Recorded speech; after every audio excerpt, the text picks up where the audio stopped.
From the Library of Congress in Washington, D.C.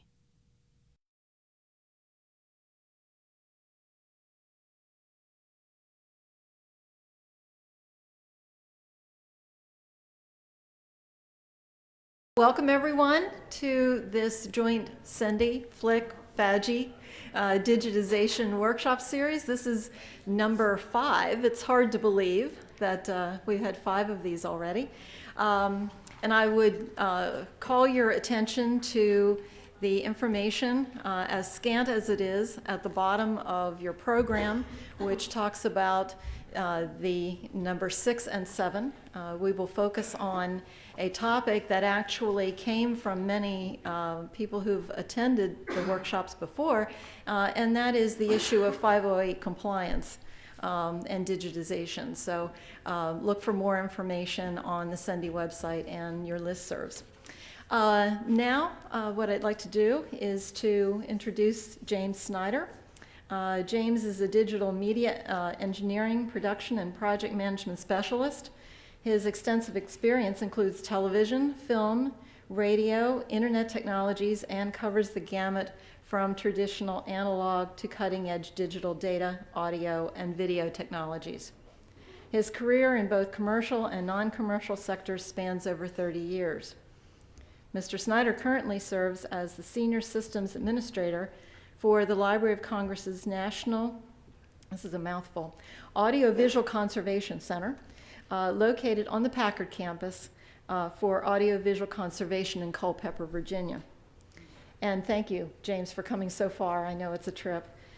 He's responsible for all the audio, video, and film preservation and digitization technologies, including long-term planning technology services to the United States Congress and Capitol Hill, as well as standards participation and interaction with media content producers.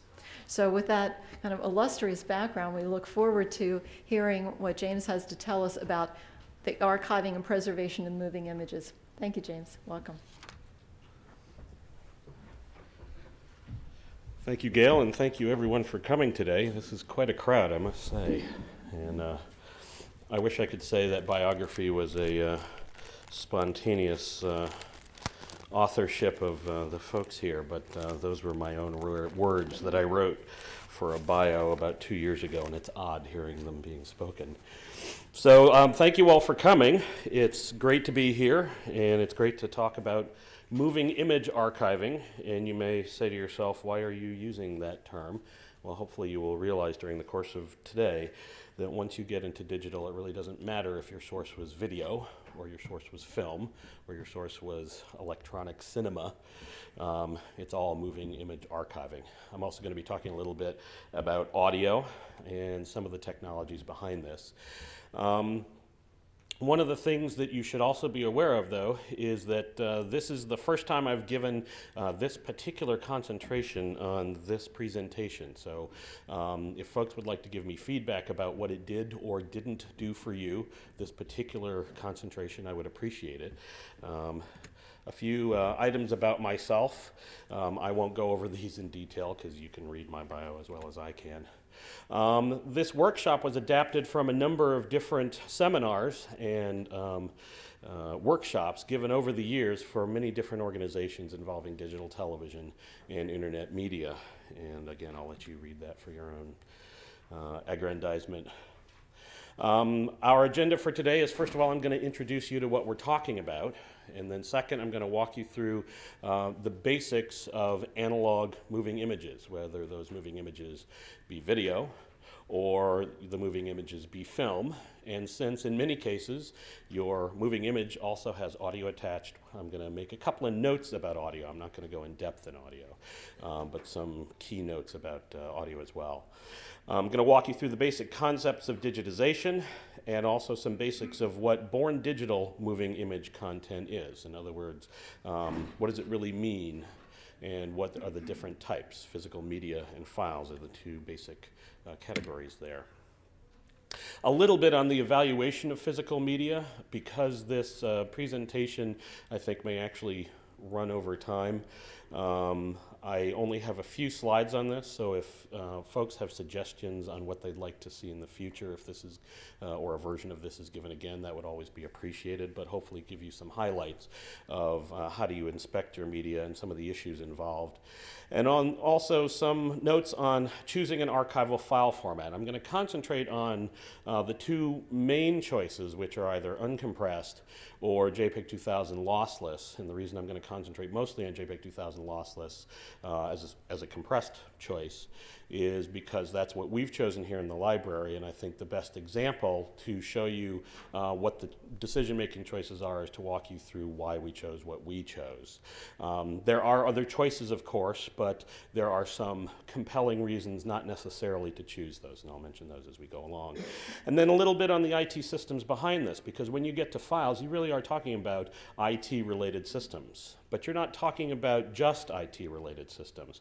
One of the things that we've begun to learn as we've gotten into this really interesting adventure in large-scale digitization, at least for us, large-scale digitization, is that many of our requirements for our IT infrastructure are actually outstripping what enterprise class IT was designed to do. And that's a fascinating adventure to realize that the systems designed for corporate IBM and Citibank and other areas like that actually don't match terribly well to what we're trying to do, and there'll be a few notes about that as well. I'm hoping that we'll get to the rest of these items, but there are 110 slides in this presentation, so we'll see. If we do get there, we're going to get to the end of the workflow, which is, of course, storage and how you choose storage and some of the issues in storage.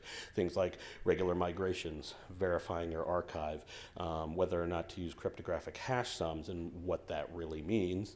And then a few notes on the future of storage. Sometimes the future of storage is we'll see where the science goes, but we do have some choices now. They're not necessarily ideal, but we do have choices.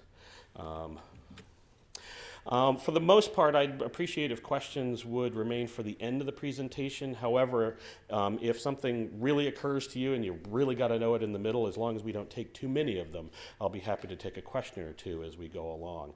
I may have to move on at some point, so I hope you understand that if I don't answer your question in full in the middle of the presentation, hopefully we'll have some time at the end as well. So first of all, and by the way, I apologize, I have a head cold, or I'm coming off a head cold, so my voice is probably going to crack, and I'm definitely going to have to use some water and sneeze a couple of times during the presentation. So if that happens, like now, I apologize. So let's go ahead and move into this. I'm not going to go through this in a great deal of detail, but basically, where do we start when we talk about video? Well, video started off with black and white video systems. The very first one to go on the air for broadcasting was the UK 405 line system in 1936. They actually predated the American system, which was the NTSC system. NTSC, for those of you who will be asked this trivia question if you run into me in the future, stands for the National Television System Committee. Many people get that wrong, and I just enjoy bringing that out on the odd occasion. There was also a 819 line system in France, which began in 1947. 819 line, that's actually more than the 720 line system that we have for high definition today. It did not last terribly long, and there are very few recordings of it, but it did exist. Color video started with the color NTSC system in 1951, which was called line sequential, and it was a beautiful color system, and it gave great pictures, and it was also incompatible with all the black and white systems. So it was not terribly popular, and for some machinations which were both political and technical, it was rescinded in 1953, and what's known as the RCA compatible color system was adopted in 1954, which allowed both black and white and color sets to operate on the same channels with the same standard without too many issues. If you want to know what the issues of composite are, I will be happy to walk you through that. The one thing that I will not be sorry to see go will be NTSC. I'm very glad NTSC broadcasting is gone, but there are a whole bunch of problems, a few of which I'm going to mention as we go along, that came up because of NTSC color. The only way to record a video up until roughly 1956 was the kinescope, which is film recording of video. There was no electronic way to record video until 1956. And even then, film recording of video continued until The Tonight Show transferred to NBC Burbank in 1971. There were still some kinescopes being made. And in fact, if you've ever heard the legendary story of how The Tonight Show, the first 6 years of The Tonight Show are lost because somebody went into a storage closet at NBC New York and said, all those shelves, yeah, get rid of them. That was the first 6 years of The Tonight Show that got erased. And so the only copies of The Tonight Show, the first 6 years of The Tonight Show that you will see will be the kinescopes that were created for distribution to television stations. There are no video copies. Videotape was created by Ampex in 1956 and premiered at the NAB convention in 1956 and was first used in production from CBS Television City for time-delayed West Coast broadcasting in November of 1956. It started gaining widespread adoption in 1957 and into 1958. One of the things, if any of you deal with early color videotapes, that you will need to be aware of is if you have a color 2-inch videotape before 1962, it is most likely the NBC or RCA color variant that requires special decoding circuitry, and that's why I mention it here. We actually have some of those tapes. And may I say they're a royal pain in the neck to deal with, but then quad is a royal pain in the neck anyway. The first standardized quad VTR was the VR2000B in 1962, and that's when both RCA and Ampex got together and agreed how to do color for 2-inch videotape. PAL and CCAM were the analog systems for the rest of the world. PAL stands for phase alternating line. CCAM stands for sequential color avec mémoire. That was invented by the French because Charles de Gaulle decided that he wanted to create a consumer electronics industry in France. Gee, how'd that go for him? And it turned out to be a great way for the communist countries to, prevent many broadcasts in PAL and NTSC from being received in their country because PAL and NTSC broadcasts were not completely compatible with CCAM. So most of the former Soviet and communist states are all former CCAM states as well. So they have a great deal of CCAM material. The first affordable VTRs were 2-inch, and affordable is in quotes here because they were still, tens of thousands of dollars as opposed to hundreds of thousands of dollars. They were used for movies on airplanes. There were different VTRs created that were incompatible with each other and sometimes were incompatible with themselves, where you could record a video on one machine by Sony and take it to exactly that same model number and play it on that machine, and it actually wouldn't play terribly well. That's what we call interchange issues. So if you deal with any 1/2-inch or 1-inch open reel videotape before roughly 1969, you're probably going to run into some compatibility issues. Color VTRs first appeared in the early 1960s, but later on we had some of the 1/2-inch and 1-inch VTRs start to appear. The most common one before the 3/4-inch VTR was the 1/2-inch EIAJ format. EIAJ, of course, stands for the Electronic Industries of Japan. It started off as a black and white format, but became a color format in the early 1970s, basically when consumer quality color cameras became available. There's also a cassette version, which is very rare, but if you take the tape out, or if you have a machine that'll play it, it's basically the EIAJ2 color standard, so it's exactly the same signal on the tape. U-matic came along in 1971, and one of the key technology developments in history is electronic news gathering, which started roughly in 1973 at WCAU in Philadelphia, and gained wide acceptance after the invention of the time-based corrector in 1973. So that's when you're going to start to see a great proliferation in 3/4-inch video cassettes, because that could be used for news gathering. 1-inch professional VTRs, in other words, that could give you the quality of 2-inch videotape, but with a smaller size and a much lower cost, were standardized in 1974 and 75. There's the Type B, which was used mostly overseas, and there was Type C that was introduced by Ampex and Sony, and they did not necessarily go willingly. Basically, the vice president for ABC News and Sports got them together in 1975 and said, I want you two to cooperate with each other and come up with a standardized VTR that can do slow motion and noiseless still frame. I have $150 million to spend. Go. And they groused about it and they bitched about it and they finally got together and they invented the Type C VTR. So does anybody remember Warner Wolf from Washington Television? Raise your hands. Warner Wolf. Warner Wolf is the reason the Type C VTR exists. Because when he went from WTOP television to ABC Sports, he said, I want a better way of doing sports on video, and that's when the head of ABC Sports went to Ampex and Sony. So Warner Wolf, you have to thank for the 1-inch Type C VTR. Oops. Now, digital started in the 70s with little tiny islands inside of individual pieces of equipment. Time-based correctors, frame synchronizers, some digital graphics, some video effects generators. There were some, the distribution both in plant and broadcast was still composite. However, one thing of note, in 1974, NHK and Sony demonstrated the first practical high-definition television system in Japan. So high definition has been around a lot longer than people realize. Now, yes?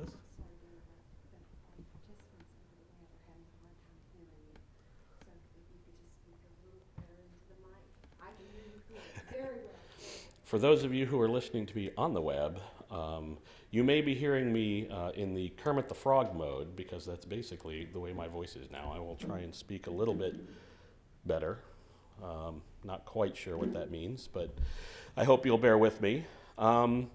Some of the key technical developments is the analog component video standard was set by the SMPTE in 1978. So if you've heard of RGB and YPBPR, that is when those became standardized.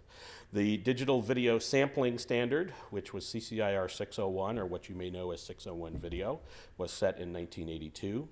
One of the key things to remember about CCIR 601 is that it was 8-bit video, not 10-bit video, and I'll get into why that's important as we go along. And then the serial digital interface, what we call SDI or SMPTE 259, which is the standard for SD digital video, was set in 1989. And that was when the standard was updated to include 10-bit video. And the reason they included 10 bits instead of 8 bits, or just 8 bits, was to eliminate the visible contouring in colors. If you want to know why 8-bit is worse than 10-bit, imagine a blue sky. And if you take a very close look at the blue sky, and especially if you look at the electronic values of the color blue in the signal, they vary slightly from one side of the screen to the other. There are different shades of blue. And when you use 8-bit sampling, you get visible contouring between shades of blue because there aren't enough bits to represent a nice smooth contour across the entire screen. That's why we have 10-bit video instead of 8-bit video. And I talked to a gentleman by the name of Merrill Weiss, who is still active in the industry today, who was a part of the standardization effort back in the mid-1980s, and he said, the moment we built the first digital VTR that did 8-bit video, and we took it outside and recorded video onto it of, this beautiful spring day, we were like, holy crap, 8 bits is not going to be enough, because apparently they were visible contour lines after millions of dollars of investment and years of effort. So at that point they realized that 10-bit was going to be the minimum to do really good production quality video. That's why we have that difference. As we move into the 80s, we see the proliferation of different both analog and digital formats. One of the key differences in these formats is you have analog component formats starting to appear, like the M format, which is different from the M2 format, but it's related to it, the Sony Betacam format. And then you have your first digital VTRs, the D1, which was a 19 millimeter, which was the new name for 3/4 inch, because apparently 3/4 inch was a bad word back then. So they called it 19 millimeter. That was 8-bit digital VTR based on the CCIR 601 standard. And then there was the D2 machine, which again was a 19 millimeter, but it used, or it could digitize composite video directly. Composite video is, of course, analog video, NTSC, PAL, and CCAM, as we know it. And that was a major upgrade in general, because it allowed you to get as perfect an analog signal as a digitally captured signal as possible. And it did that by using what's called 4x subcarrier sampling. One of the key things about D1 VTRs is I've run into several archives around the world who actually spent a lot of money converting their analog videotapes to D1 tapes. And one of the questions they have is that good enough? Can I go ahead and just convert my D1s into files or whatever? And I said, well, you can. You will certainly get good-looking video, but be aware if there was better quality in your analog videotapes, I would actually, and you can still get to your analog videotapes, I would suggest you go back and you remigrate your original analogs, because D1 is 8-bit video and you will get visible contouring in the video for things like blue skies and stuff like that. So if you have the choice, because obviously that's also a cost-related issue, if you have a choice, be aware that that's one of the issues with D1. Now, if the material was created as a native D1 material, clearly you can't go back and change that. It is what it is, and you can go ahead and migrate that. A couple of other developments. The first analog HDTV video recorder came along in 1984. The effort to create what is now our digital television standard in the United States began in 1986, and the first digital broadcast quality HD recorders were in 1988. The MPEG standard, which many of us know so well and love so vociferously, came along in 1994. The key technical innovation is it was the first high-quality but lossy compression system, but it was the first high-quality compression system. If anybody remembers MPEG-1, you know what I mean by high quality.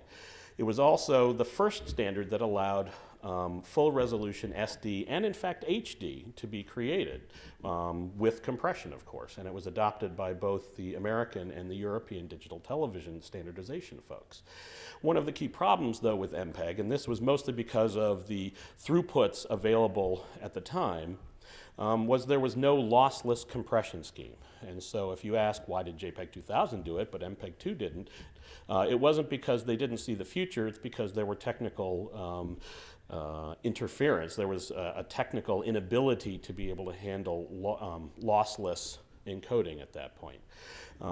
There were more digital VTRs that came along. Digital video servers were debuting in the 90s. Computer-based nonlinear editing was coming to the fore. And so this is where file-based workflows had begun to develop. That's one of the key points that we're going to be going through today is we're switching. If you're doing migrations, you are switching from a linear-based workflow to a file-based workflow. And this is where that change started to happen. The HD digital standard was set in '96. And along came some digital VTRs and some high-def VTRs to match that. This is also the first appearance of file-based production and transmission systems where digital video servers were becoming widely available, and a computer-based nonlinear editing and post-production had really become fairly widespread. The US DTV standard was set officially on July 1st, 1996, and the first TV station went on the air on July 1st of 1996, and that was WRAL in Raleigh. The first one that actually was running programs instead of just random bits was a station called WHD-TV, if you've ever heard of the model HD-TV station. That was it. On July 7th, 1996, and I'm very pleased to say that I was there when the switch was turned on and I pressed play on the VTR because I had this much of a role in it. But I was there, and that was one of those moments where you realize that, maybe you weren't changing history, but you were a part of a group that was changing history, and that was actually kind of cool. And now that the transition is over, the transition to digital was completed about a year and a half ago, it's interesting to go back and talk to the folks from that era about what we were thinking and what we said at the time, whether or not we were prescient or not. It's one of those interesting conversations one can have. In the 2000s, the JPEG 2000 standard was adopted in the year 2000. That's why it's called JPEG 2000. It was the first compression standard that allowed you to do lossless compression. And by lossless, we mean truly lossless. Basically, if you put it through an encode and then you decode it again, there is no documentable difference between the two of them. They are mathematically lossless. Unlike MPEG, where even if you do a high-quality MPEG-2 or MPEG-4, a high bitrate MPEG-2 or MPEG-4, there will be visible, sometimes not visible, but documentable artifacts inside of the video, and that's because that is a lossy compression scheme, which means you are throwing away parts of the original signal. The key part about MPEG and many of the other compression schemes is they are what's known as visually lossless. That means that a first generation encode, the normal human eye should not be able to see the difference between that and the original video. That doesn't mean there isn't a difference between that and the original video. When you go to the second generation, things start to come out pretty much immediately. That's the difference between the two. One of the key developments in the 2000s as well is we start having file-based acquisition formats. In the professional domain, we have XDCAM. In both the professional and the consumer domain, we have AVC HD. All of these create files either on solid-state media or on optical media like Blu-ray discs. And that's one of the key technological developments of the 2000s is file-based workflows have made it all the way to the point of acquisition, all the way to the camera. And in fact, if you take a look at my camera that I'm recording my presentation with here in the back, that is an AVC HD camera. And basically I have a little thumb thing that I pull out, a little chip that I can put into my computer, and I have a copy of my presentation. Imagine doing that with tape. You can't. You have to feed it into your computer to be able to do anything with it. So file-based workflows have made it all the way not only to the point of acquisition in professional media, but the point of acquisition in personal media as well. And that's a major change in how things occur within personal media. A few notes on audio development, not too much because obviously this is not an audio presentation. Digital audio processing islands, just like with video, started in the 1970s. Things like digital delays, reverberation units, digital audio effects. Stereo became common in the 1980s, and as time went on, you started getting more toolkits for the creation and the manipulation of digital audio, like audio mixers, audio tape recorders, hard disk recording, again, which is file-based workflows again. The audio interconnection standard, the AES standard, came along in 1992. And of course, the MP3 was created. That is the MPEG standard for high-quality audio, but at very high compressed rates. Now, for some of us who actually enjoy high-quality audio, we can make an argument about whether or not it's high quality, but I'll leave that for another day. Any questions? Okay. Let's keep going. First of all, let's take a look at the basics of analog moving images. Basically, any signal that you have, any signal in the world, is one of three things when it comes to transmitting and recording. It is a change in voltage, it is a change in light level, or it is a change in radio frequency.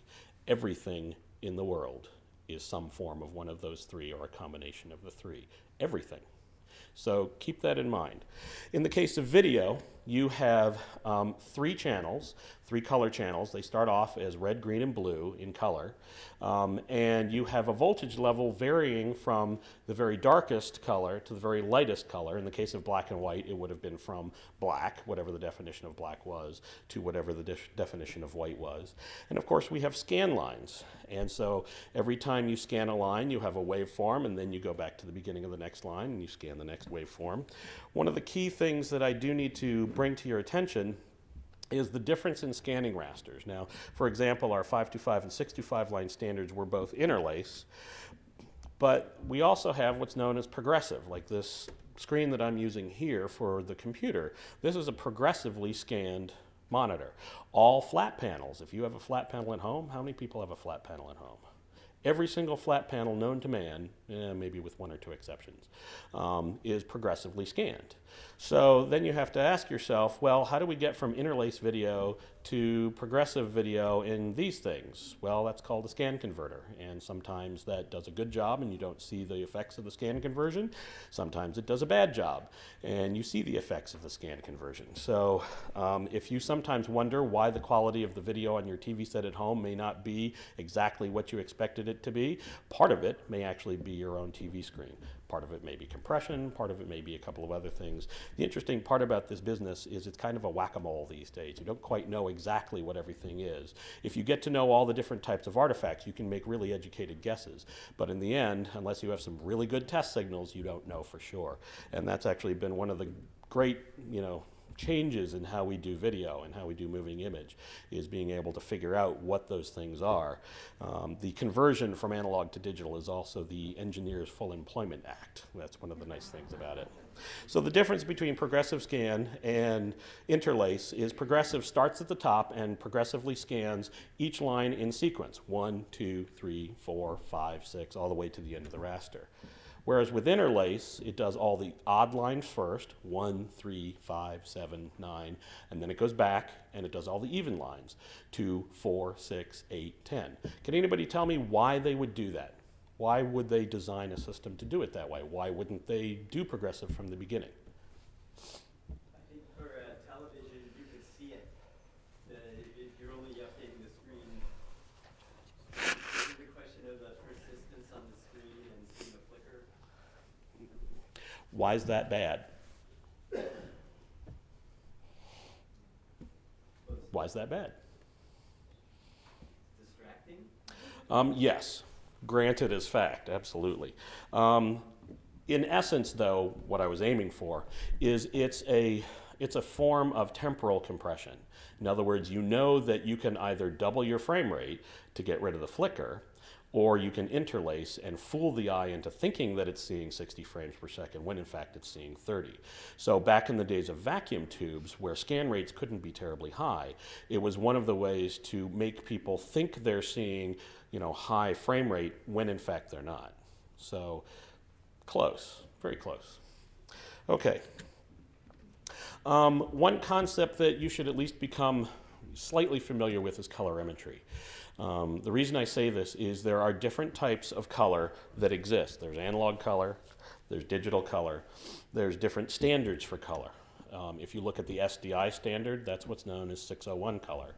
If you look at HD video, that's what's known as Rec 709 color. And that's because the color values, depending on the resolution, or depending on the standard actually, not on the resolution, the color space can actually be different.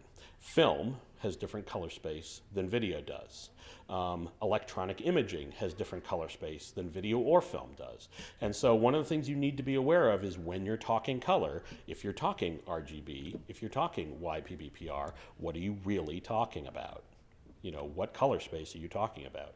And so one of the great challenges, especially as we've converted to digital in broadcasting and production, and of course we're going to face this as folks who need to preserve this material, is saying, okay, when you do an analog to digital conversion, are you actually doing the right color space? And that's a concept that I'd like to get you at least thinking about. What color space are we looking at? And so when we talk about colorimetry, in analog, we're talking about the color values that are valid within a given definition. A definition like the SMPTE 259 SD definition, or the SMPTE 292 HD definition, or certain color stocks like Ektachrome. What color definitions are you actually thinking of? And of course, those voltage definitions in analog map to digital values in digital. And if you need to convert from one color space to another, what does that really mean? Because many people say, well, if I have a PAL videotape, can't I just convert it to NTSC and then convert it to SDI and then convert it into a file? Well, yes, you could. If your goal, though, is to have what actually looks like the original material, I can tell you right now, that's not going to look like the original material. It's not going to look close. And one of the reasons why is the differences in colorimetry.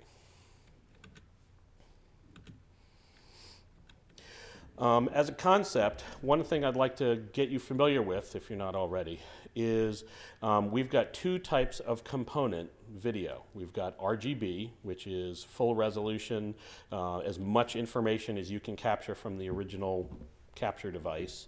But we've also got what's known as YPBPR, which again is a way of compressing or not representing as many values because back in the day we didn't have enough throughput and speed to be able to handle RGB all the way around the world, including transmission. And so if you see YPBPR, what you're actually talking about is a monochrome signal, Y, followed by two chroma signals, which are PB and PR. And those are known as color difference signals.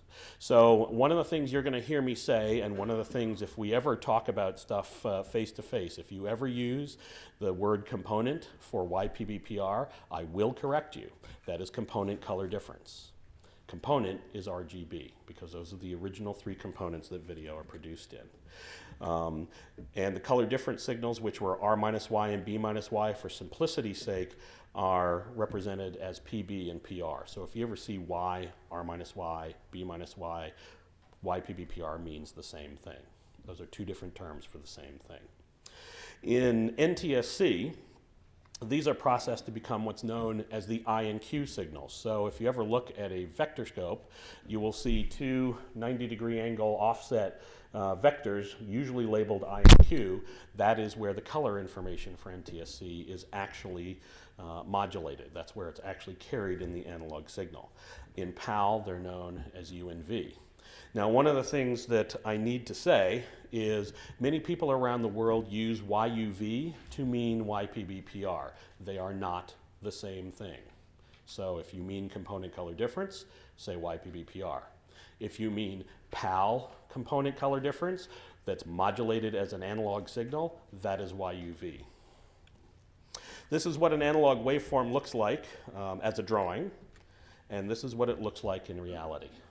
So if you've ever seen a scope before, you're familiar with this. If you haven't seen a scope before, this is one television line of color bars, and we'll see the actual video as we go along. The left-hand side, you'll notice there are 2 things that look roughly the same next to each other. The left-hand one is field 1, which is all the, which is the odd line.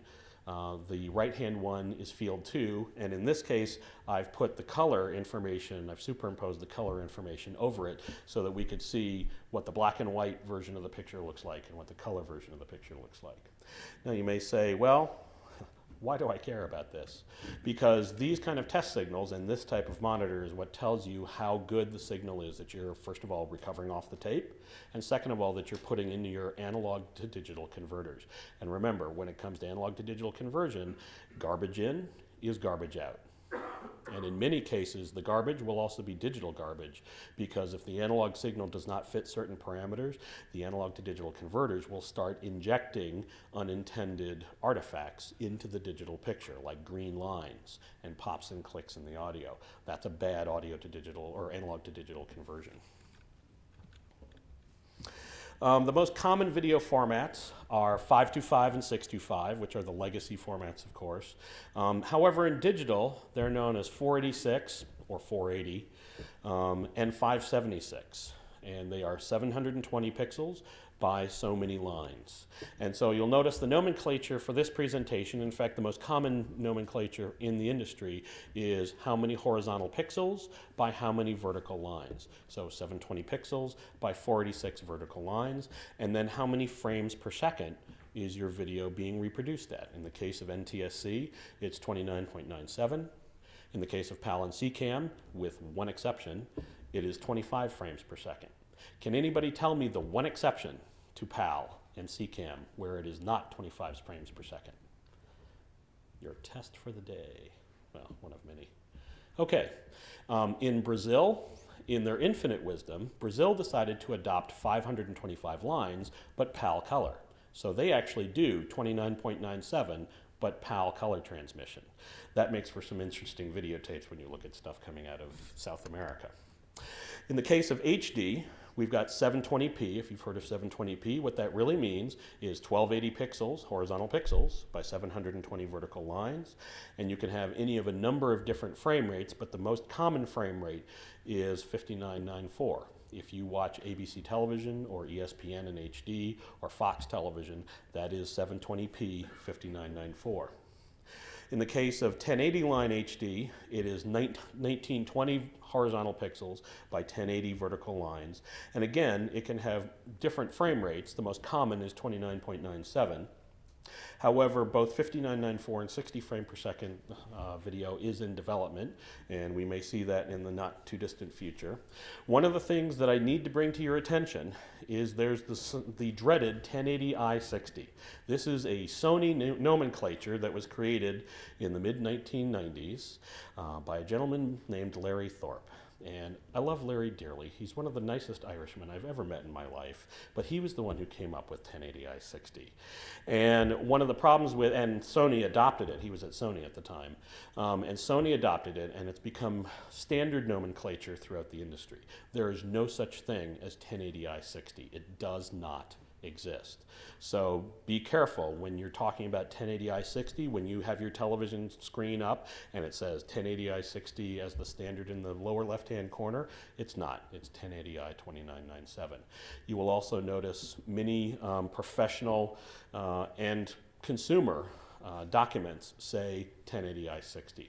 Doesn't exist. Not a format. It's a Sonyism. So keep that in mind. It's a misnomer. Can anybody tell me why we have these odd numbers? 29.97, 59.94, 23.98. Anybody want to take a stab at that? Why would we have those weird numbers? Ooh, nobody. Okay. Well, it's pretty straightforward. Back in the days when compatible color came along, and when compatible color, when I say compatible color, I mean NTSC color, what they had to do, because they wanted to make it backwards compatible with black and white, is they couldn't really fit the color signal into the black and white signal terribly easily. So they tried all sorts of different ways of interleaving it and doing all sorts of different things. But in the end, what they did was, because again, this was the vacuum tube era, they slowed down the video slightly by 1/1000th of a second. And so in that way, they could interleave the color and the black and white information pretty well together, and it worked pretty well. And so that's why we have these odd numbers, because instead of being 30, the original black and white system was 30. So if you take 30 and you divide it by 1.001, 1/1000th of 30, you get 29.97. Now, needless to say, that has made for, as in the digital era, made for some really interesting mathematics. And in fact, when you start talking time code, this is where our heads start to hurt. When you have time code on the tape, do you have drop time code or non-drop time code? If you want to know more about that, ask. I won't go into it too much during this presentation. And again, for the purposes of this presentation, you will notice that I stands for interlace, P stands for progressive, and so digitized NTSC is 486i 2997. 720 line video is 720p 60 or 720p 5994, and then 1080 line video is 1080i 2997, and so on.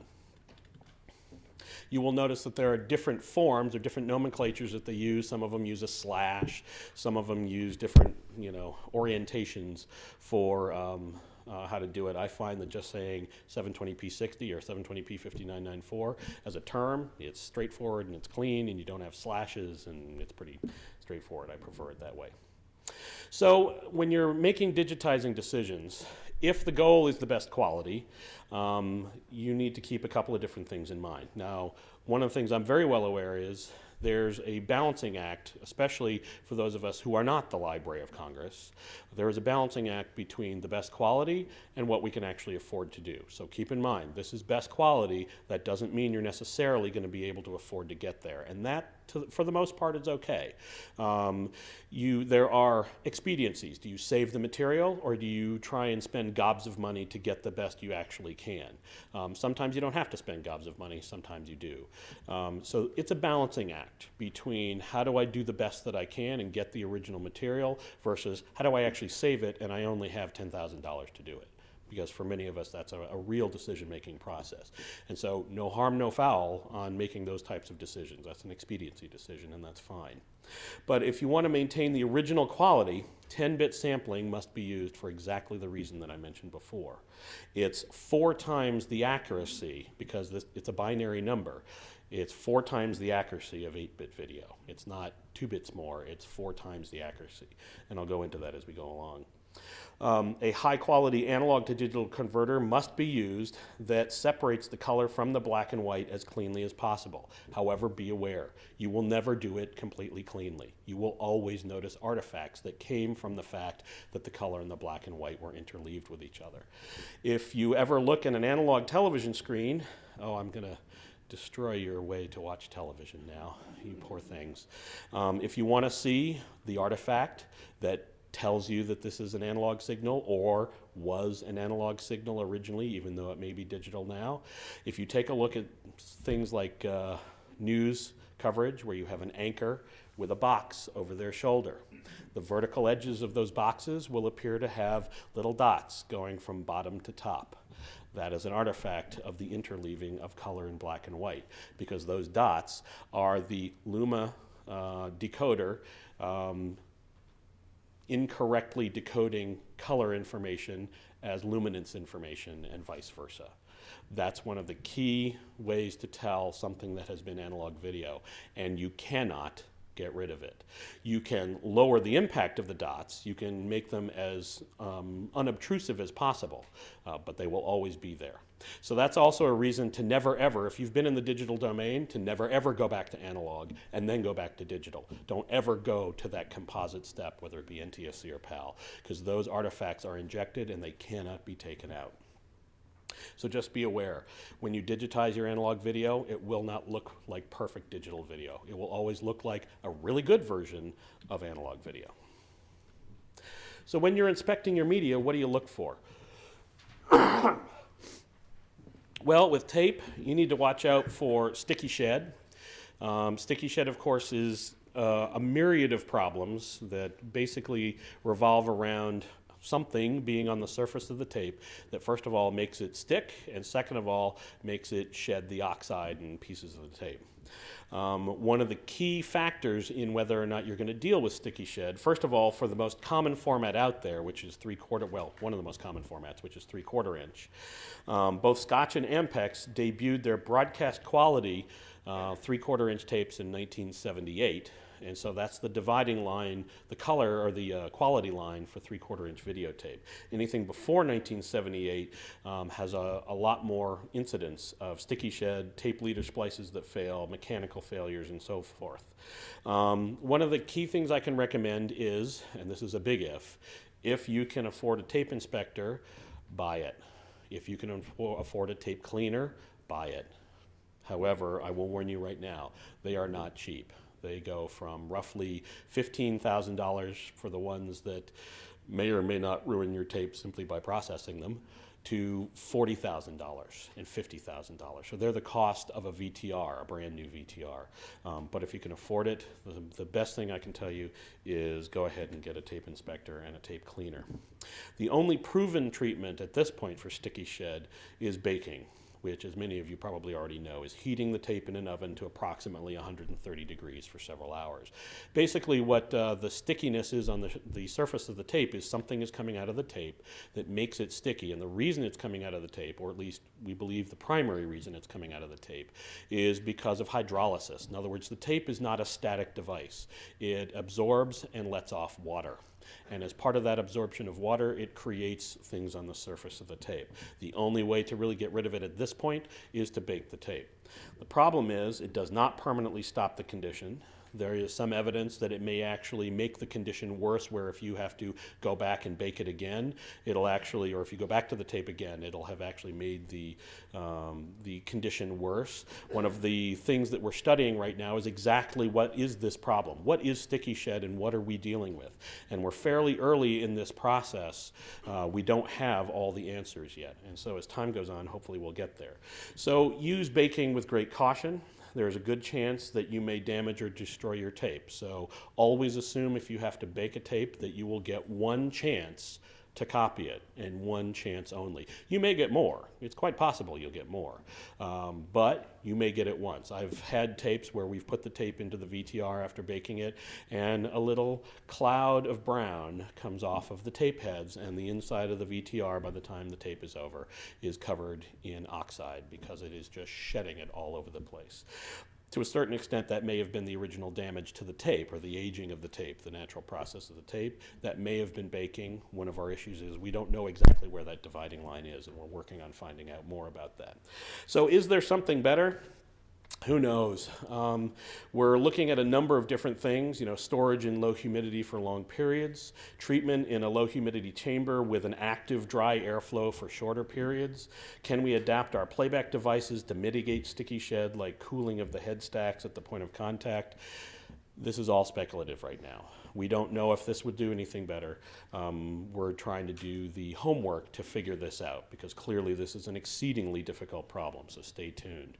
One of the sobering aspects of our collection down at Culpeper is we have, needless to say, millions of items in our collection, but 130,000 of those items are 2-inch quad videotapes. And those videotapes are many of the seminal works in both public and commercial television, including almost the entire production run and the only known copies of Laugh-In and several other television programs from National Educational Television and PBS.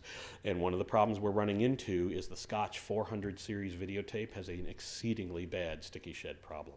And the problem is most of the tapes, starting in roughly 1972, are 400 series tapes. So we've got a really serious problem and we've got to deal with it. In the case of discs, you can get a degradation of the reflective layer. When you look at a disc and you see silver or gold, that is a reflective layer that reflects the laser light that is reading your disc. And so in the case of Laserdisc, which is an analog recording but on an optical disc, you need to watch out for disc rot, which is the actual reflective surface has started to go. If you see things, or if you play a Laserdisc suffering from disc rot, you will notice that there are white and black sparklies on the screen, not unlike analog television back in the day when you had an antenna. Those cannot be gotten rid of. They're there, and they're there for good, so be aware of that. Also be aware that many laser discs are 2 layers that are glued together. That glue may also be going. It may also be causing the reflective layer to be lost. In the case of CED, which was known as RCA Selectivision, that is a physical disc encased in a square plastic case.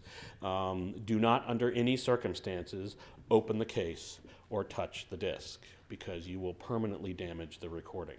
The only thing you need to make sure is the case okay? Is there a way that we can still play this disc?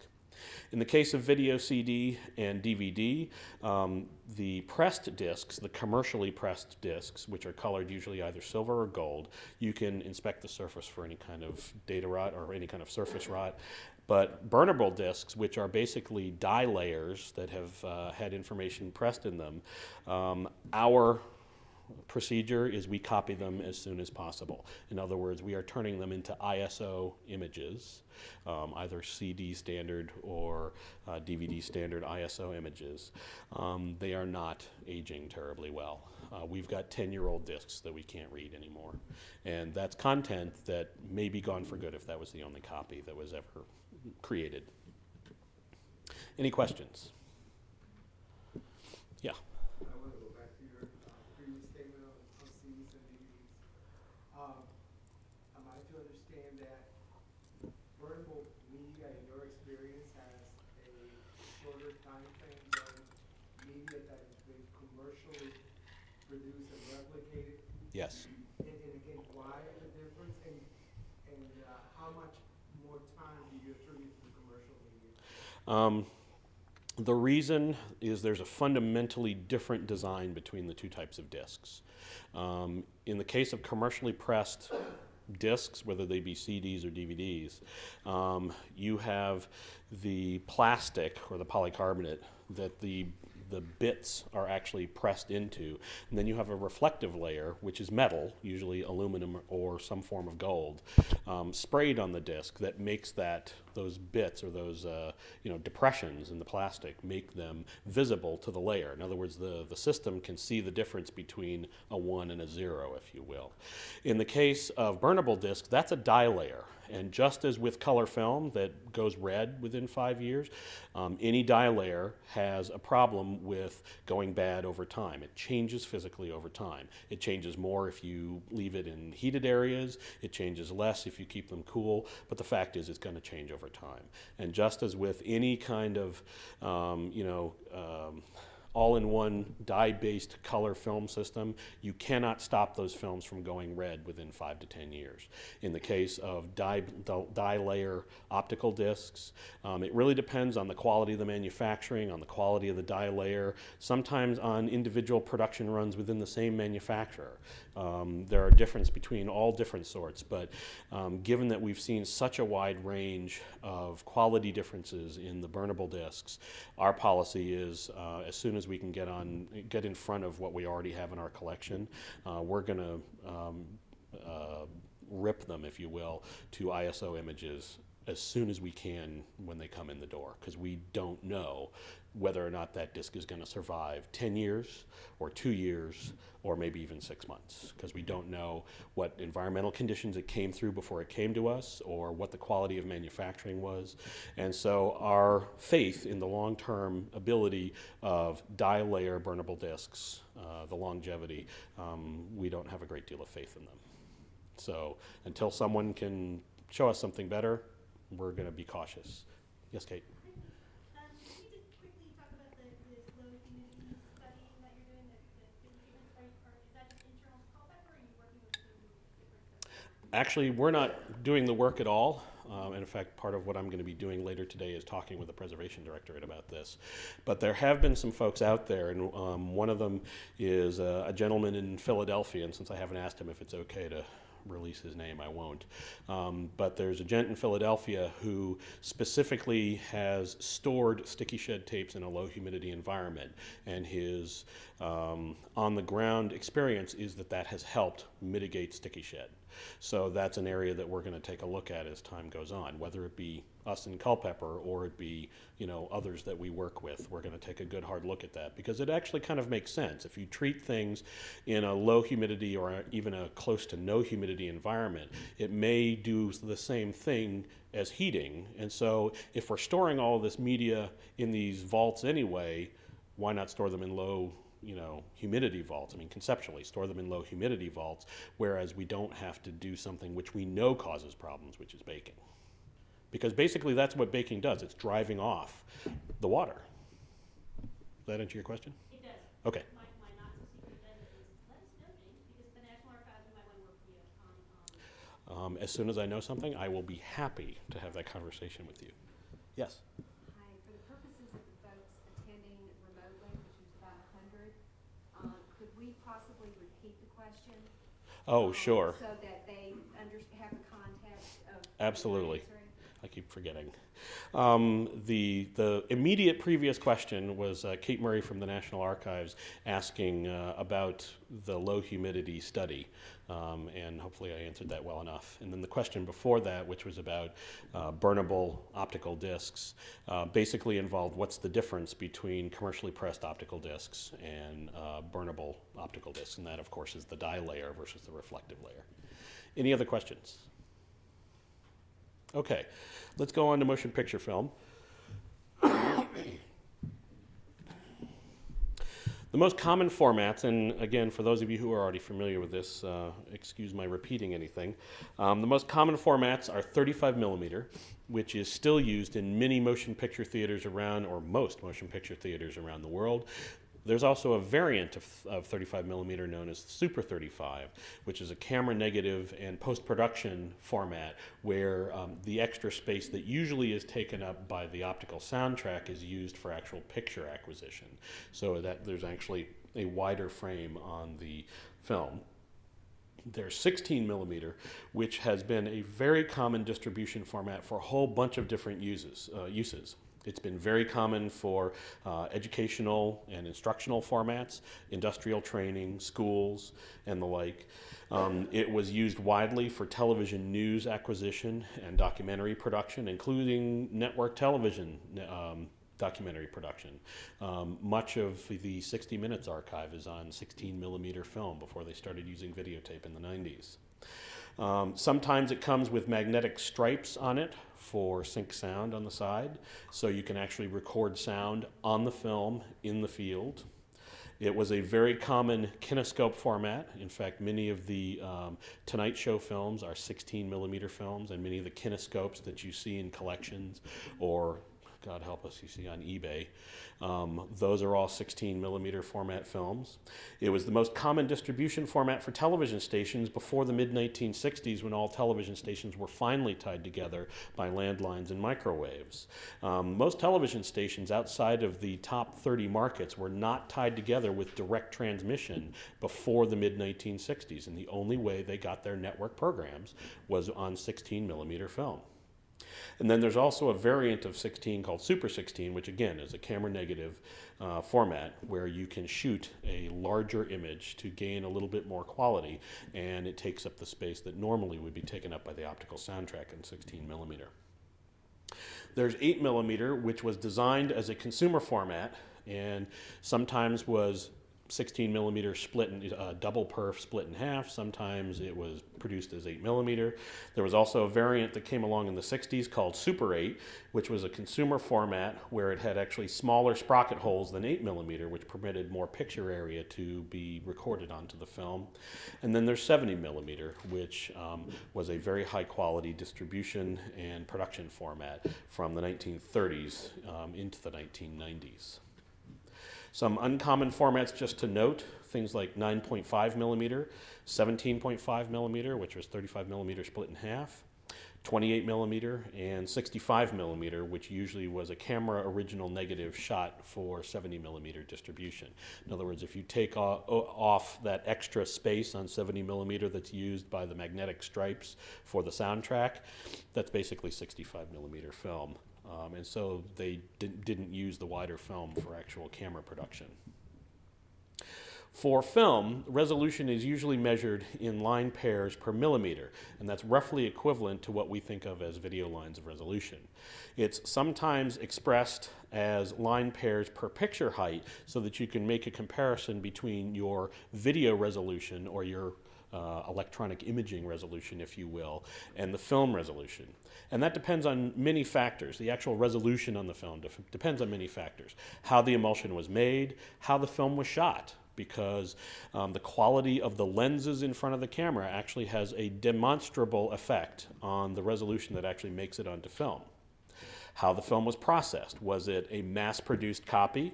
Because mass-produced copies, which were done very, very quickly on contact printers that would run at hundreds, if not thousands of feet per minute, have a lower resolution than camera original negatives. And then if you ever forced, or if the producers ever forced development to get a certain look or to pull out more light effects or so on, if they ever forced processing in any way, which increases grain, the increase in grain also reduces the resolution that can be recorded on the film. So there are a number of different factors that go into what is the real resolution on film.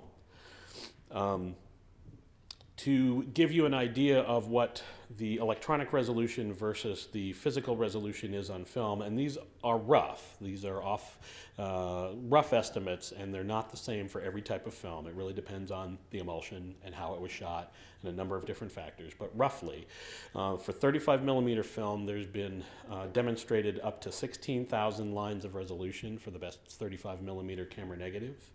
However, if you actually go to the motion picture theater, like the AMC theaters around here, and you watch a motion picture film, you might actually say, that's really not as good as some of the material on my HD TV set at home. Well, there's a reason for that, because the high-speed reproduced 35 millimeter distribution prints for theatrical distribution actually only record about 800 to 1,000 lines of resolution. So if you go into a theater one day and you watch, Harry Potter on 35 millimeter, and then you come back tomorrow and you watch it in the digital theater in 4K, you're going to notice a very big difference between the film version and the 4K version, or even the film version and the 2K version. And that's because of how the film was copied. In the case of 16 millimeter, it's roughly 4,000 lines of resolution as a maximum. Things like news film are probably less because, again, they were quickly produced on cheap cameras. They were force processed in many cases because they basically came back to the TV station and they were processed within 15 to 20 minutes, so there was a lot of force processing to get it on the air, and that lowered the resolution on many types of news film. but 16 millimeter as a whole is capable of about 4,000 lines. 16 or Super 16 is capable of roughly 6,000 lines, again, depending on how it's produced. And then 8 millimeter and Super 8 at its maximum would be somewhere between 2,000 and 3,000 lines of resolution, again, depending on the quality of the stock, how it was produced, how it was developed, and so on.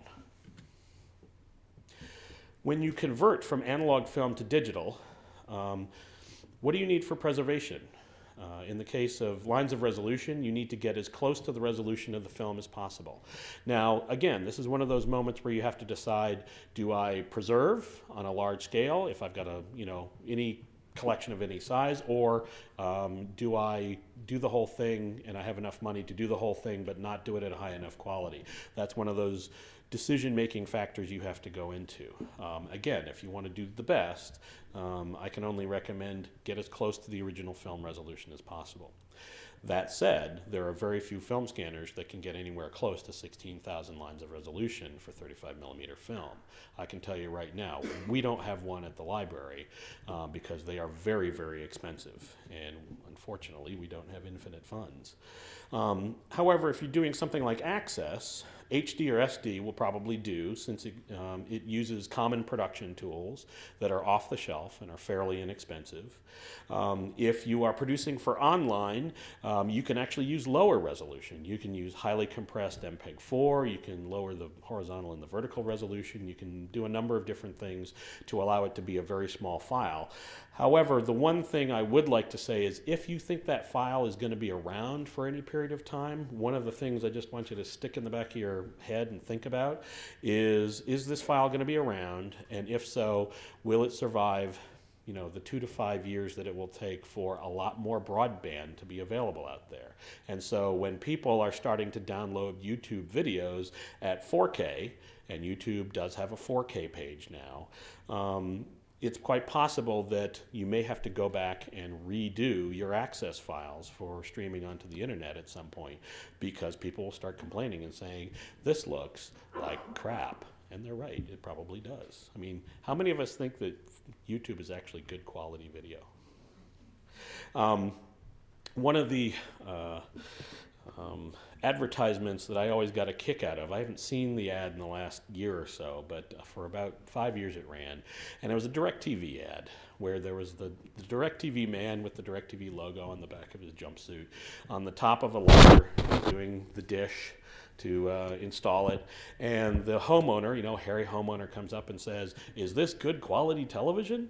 And the guy looks at him like, you silly homeowner, you, this is digital quality television. And I always, that was always one of my moments, because I always thought, well, internet streaming is digital quality video.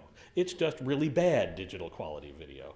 And so just because it's digital doesn't mean that it's good. You have to be an informed consumer on that point. Returning to the concept of bit depth, in other words, 8-bit, 10-bit, so on, how many bits are you using to represent each color channel? It determines the number of color shades that can be represented. Anything under 10 bits will show visible contouring in the images that you capture. And current scanners can actually manage up to 16 bits per channel. Now, needless to say, you're going to pay some fairly serious money for something like that. But, what is your end product? How many generations of processing do you have to go through? This is one of those planning factors where is 10-bit capture good enough? Is 8-bit capture good enough? This is where you got to make that decision for yourself. And then, of course, what type of color space are you operating in? I'm not going to make a recommendation other than to say if you operate in RGB, you'll probably almost never go wrong. However, be aware that the standards organizations are actually working on some new definitions of color space, which will actually allow more color resolution and different types of color resolution for production purposes to be captured. And so RGB, which has been the king of the hill for the last 60 years, may be supplanted at some point in the future. So be aware that that may be an issue.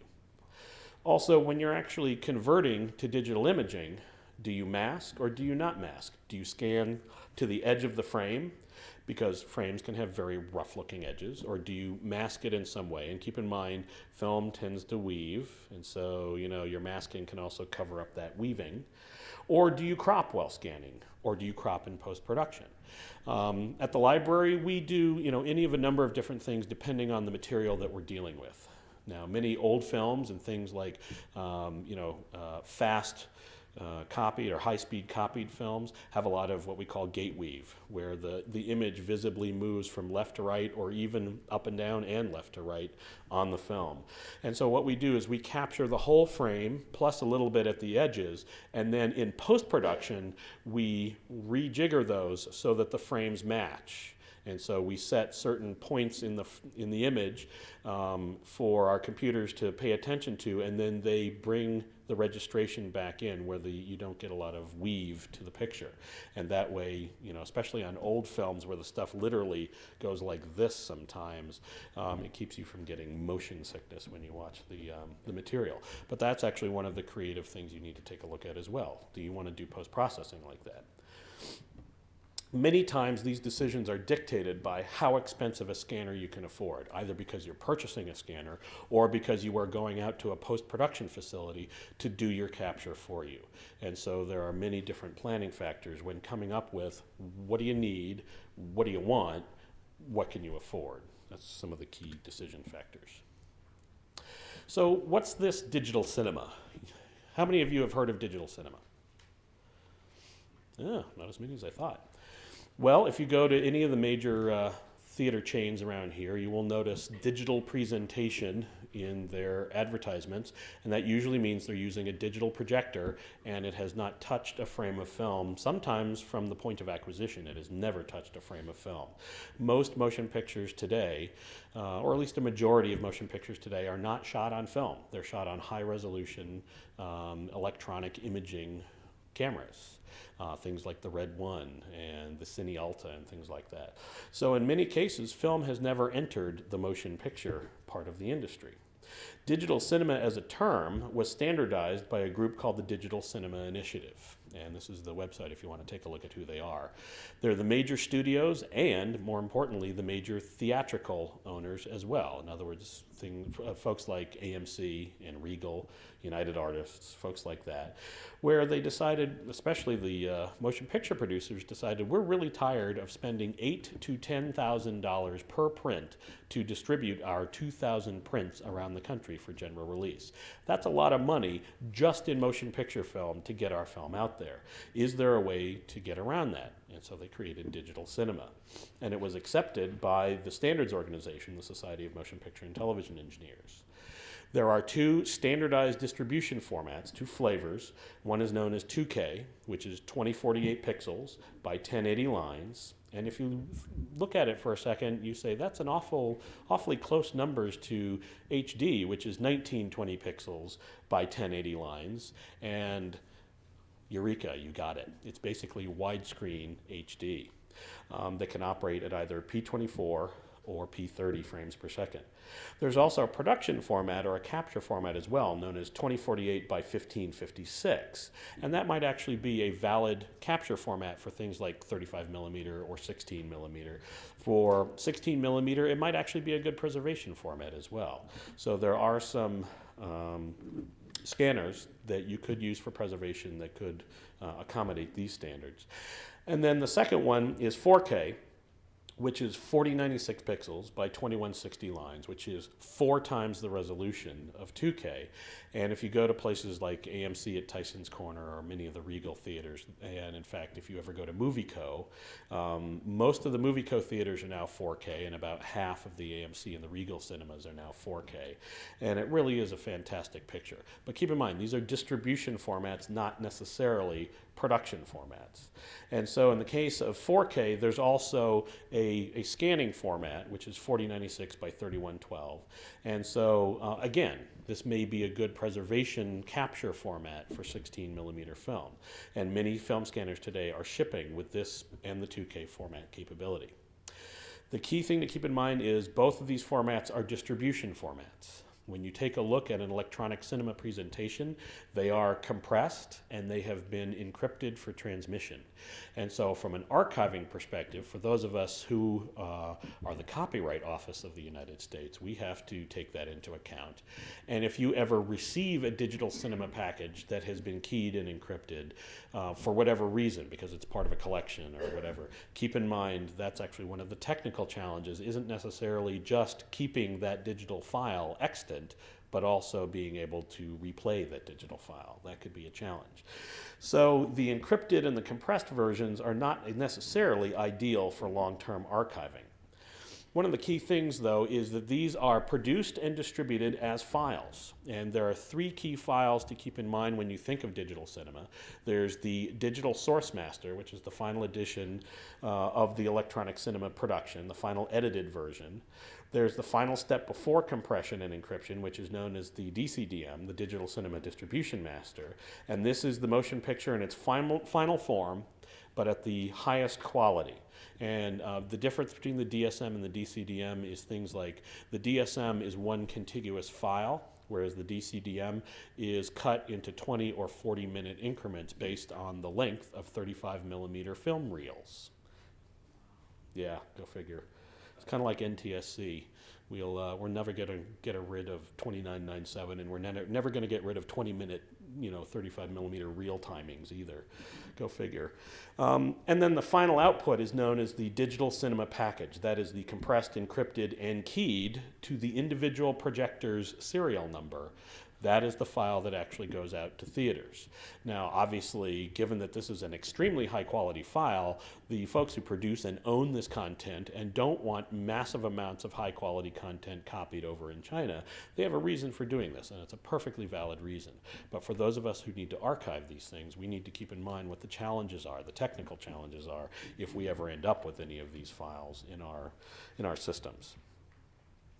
But what do we call it if we aren't actually producing DCI standard files? Well, at the library, we've migrated to using the term electronic cinema, just like electronic imaging. And so that calls attention to the fact that this may not be a DCI compliant file, and it allows us a lot more flexibility to say this is an electronic cinema file, and it may have different bit depths, color spaces, resolutions than the DCI spec'd standards.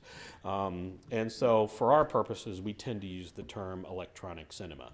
That is not an industry adopted term. That is our normalized nomenclature in day-to-day work. So if you want to call it something else, feel free. When you take a look at inspecting your film, a couple of quick points. First of all, could it be nitrate? Does it smell like mothballs? Or does it smell, and I'm serious here, does it smell like a wet dog? If it smells like a wet dog, please call us, because that means it's starting to decay. Most 35mm film produced before 1951 was nitrate. And for those of us who know what it looks like, we can actually, by looking on the screen, we can tell the difference between a nitrate print and an acetate print. Acetate is safety film, of course. And that's because they have a different color temperature. Nitrate tends to be a lot whiter, if you will.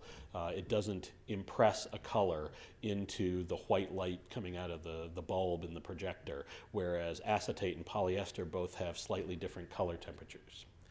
In the case of acetate, does it smell like vinegar? That means your acetate film is starting to decay. In the case of polyester, polyester for the most part is a very stable format. One of the things you need to be worried about, though, is it scratched? Because polyester tends to take scratches a lot more noticeably than the other two types of bases. In the case of film soundtracks, are they optical or are they magnetic? In the case of optical, are they variable density or are they variable area? Given the time we have today, I'm not going to go into depth, but it's fairly easy to figure out which are which. And if you're not sure, go to Wiki, Wikipedia, they're pretty good. Also consult, more importantly, consult your film books because they're actually a lot better. If it's magnetic, treat with caution. The magnetic strips can delaminate easily, and in fact, if you're going to clean film, and if you're going to transfer film, and even if you're going to store film for long periods of time, it usually should be cleaned. One of the problems with film cleaning, though, is some film cleaners, some solvents, treat magnetic strips as if they're dirt, and so the strips will come off. There was one time when I was at Channel 9 and we were running some of the old film, the old news film, and preparing it to be copied before we were going to do a move and send the film off to storage. And one of the folks on a piece of film from the Watergate era stuck it into the film cleaner and used the wrong type of solvent. They used the non-magnetic strip solvent. They used the stuff used for things that don't have magnetic strips. And we looked in the cleaner and there was this little curlicue coming out of the film, and that's because the magnetic strip had been cleaned off the film. So be aware, you need to keep an eye on things like that. The key thing, though, about cleaning is it's not necessarily cheap, but in the end it makes a better product. If you can afford to clean your film, absolutely clean your film. Any questions? Okay. Let's take a look at moving image digitization and some of the basic concepts. So what is digital video? What does digitization mean? Well, fundamentally it means it's a system where the visual information is carried using digital numbers instead of an analog voltage. It's a sample of each television line represented as a series of numbers that are defined to mean a certain point on an analog voltage wave, and then the sync and blanking pulses that are within the signal are dropped and are replaced by timing bits inside of the bit stream. Some of the important concepts that I need you to think about are bit depth, and we've already talked a little bit about that, color space, what is the native resolution of an electronic image, what is the native frame rate, a few notes about time code, how do you keep your how do you keep your audio in time with your video, and then a note about the Nyquist limit. In the case of bit depth, again, this is the number of steps from dark to light. If it's black and white, it's from black to white. In the case of colors, it's from the darkest version of that color to the lightest version of that color. It's expressed in bits per channel. So if you mean 10 bits, you actually mean 10 bits per channel. 10 bits from the red, 10 bits for the R, for the green, 10 bits for the blue, which is B, RGB. That means that for every sample, you've got 30 bits of information.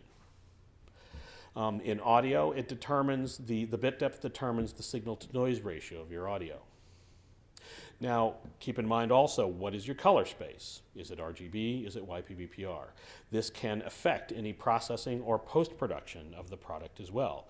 One of the reasons I mention this is if you don't have enough bit depth in your captured image and you have to post-process, you have to lighten, darken, de-scratch, take dirt out of it, do various types of processing. That actually requires greater bit depth than if you just scanned it and put the original scan away. And the reason for that is the software requires a greater range of values than the human eye requires to actually see. And if you don't have that greater range of values, you start getting visible artifacts in the processed video. Now, what does native resolution mean?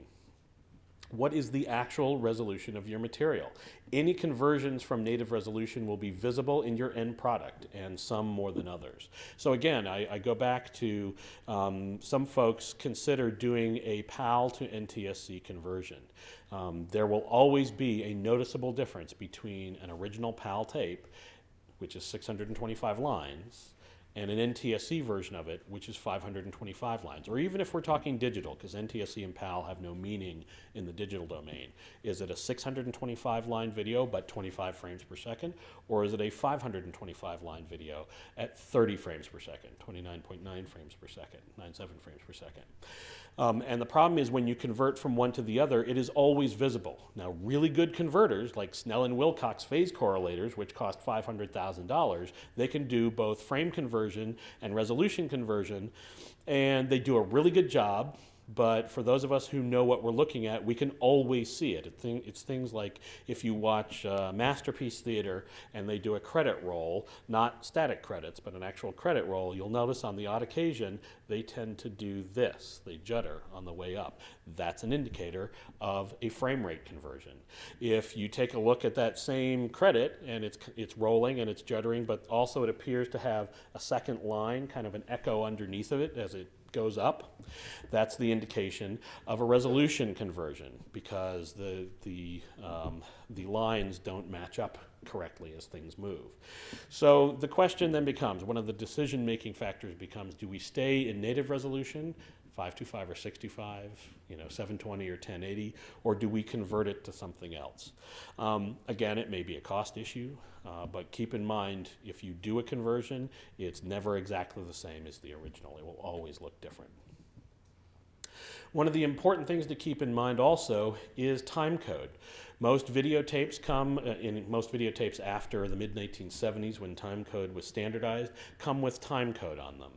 And that time code matches the frame rate of the video that you're dealing with. So if you go through a conversion, you need to make sure that you also do a time code conversion.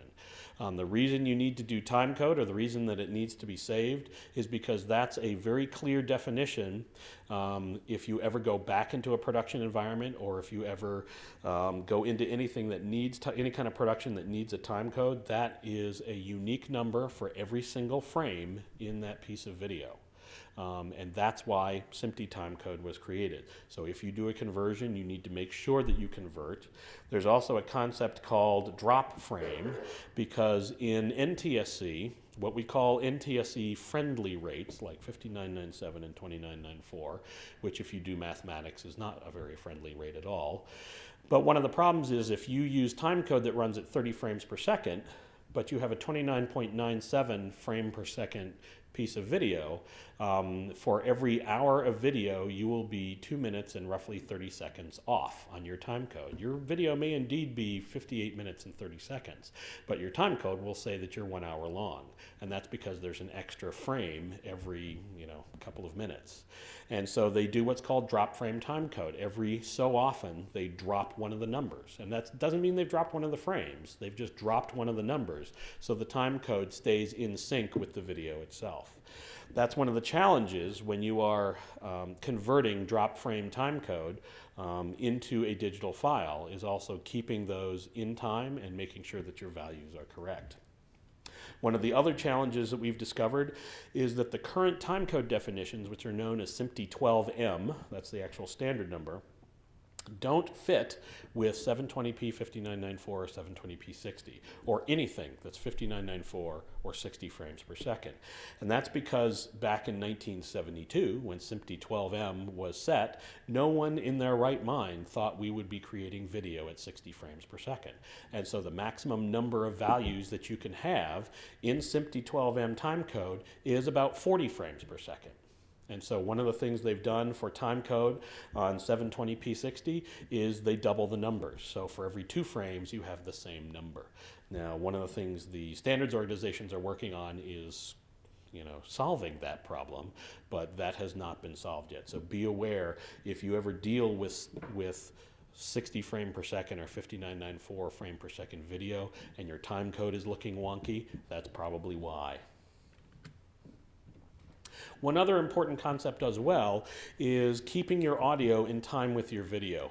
If you have a native digital videotape or you have any kind of native digital video, you also have digital audio to go with it as well.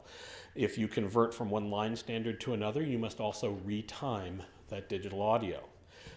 Something as small, a time difference as small as 2997 versus 30 frames per second will cause audible errors in the digital audio that is timed to the 2997 if you do not retime it for 30 frames per second. That is one of the issues that vexed us when we started doing the digital television conversion for broadcast was we had these little pops and clicks in the digital audio, and that was a timing error where basically they had taken digital audio and digital video and put them directly into the encoder, and the encoder was doing a conversion of the video, but it wasn't retiming the audio, and so those little pops and clicks were the audio constantly being retimed to get back in sync with the video. Now, one of the things that you may have heard of is the Nyquist limit. And good old Mr. Nyquist, back, I believe, in the 19th century, defined that you needed to sample an analog waveform you wish to represent at least twice as high, or at least twice as fast as the highest frequency you wish to represent in that signal. If you didn't do that, you would get what's known as aliases, which are unintended artifacts which were not in the original audio or video. You can always sample higher than the highest frequency without penalty. You can never sample a lower rate without penalty. And by penalty, I mean artifacts, whether they be audible artifacts or visual artifacts. In video, for example, NTSC video has a 6 megahertz picture bandwidth. That means that you need a minimum of 12 megahertz worth of sampling. And in fact, the SMPTE standard for SD video is 13.5 megahertz for SD and 74.25 megahertz for HD. In the case of audio, the theoretical limit for human hearing is 20 hertz to 20 kilohertz, and so your highest frequency is 20 kilohertz. And so you need at least 40 kilohertz sampling rate for digital audio. That's why, or one of the reasons why, for CDs, commercial CDs, the sampling rate is 44.1. And in fact, in preservation, we do up to 192 kilohertz. At the library, we tend to do 96 kilohertz for our sampling. Now, here's a trivia question for you, and it may or may not relate to any audio preservation work that you may do, but I have this trivia question for you. Why 44.1? Why do CDs have a sampling rate of 44.1? Why not 44? Why not 45? Why not 48? Oh, wait a minute. Yeah, we have a 48. But anyway, why do CDs sample at 44.1?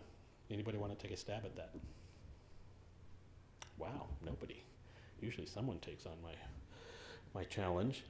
Well, the reason for that is the original recorders for digital audio, the only thing that could develop enough bandwidth to record digital audio was 3/4 inch videotape recorders. And so if you come down to us in Culpeper, we have a whole row of gray colored Sony 3/4 inch U-matic machines, which are digital audio recording and playback devices. And the reason 44.1 was developed as a sampling standard is because it's a submultiple of the color subcarrier recorded onto the videotape, which is 3.5758945. Yeah, go look it up. Go for it. So that's why 44.1 was developed. It's a mathematical relationship to one of the subcarriers that's actually on the videotape. And that allowed digital audio to be recorded on color videotape. Now, when you're doing an analog to digital conversion, there's 3 basic steps. Once you've come up with all your decision making, you're at the point where you're actually ready to start doing the conversion, there are 3 basic steps: sampling, quantizing, and coding. In the case of sampling, it is where the analog video waveform amplitude, that means the strength of the video. Remember, we have video that goes like this, from dark at low voltage to white or light color at high voltage. You need to be able to sample that at regular intervals and then convert it to a set of digital values. The number of samples per second is known as the sampling frequency. The analog sample or analog signal must be sampled at a minimum of twice the highest frequency within the signal, and this is known as the Nyquist limit. Now, you may say to yourself, well, how do you know what the highest frequency in a signal is? How do you know for sure? And the folks who have done analog to digital converters have actually put what they call low-pass filters onto their converters, where anything above 20 kilohertz for audio or above whatever the highest frequency for video should be, it will actually cut those frequencies out. So you do not violate the Nyquist limit, because if you did, you would see visible artifacting in the audio or in the video and hear visible artifacting in the video or audio. In the case of Video, again, this is, you need at least 2 samples for every single wave. If you don't, or for every single cycle in the wave. If you don't have that, you cannot accurately represent that wave. Step 2 is quantizing, where for each sample taken from the continuous waveform, decisions are made as to what digital value will be assigned for that given voltage.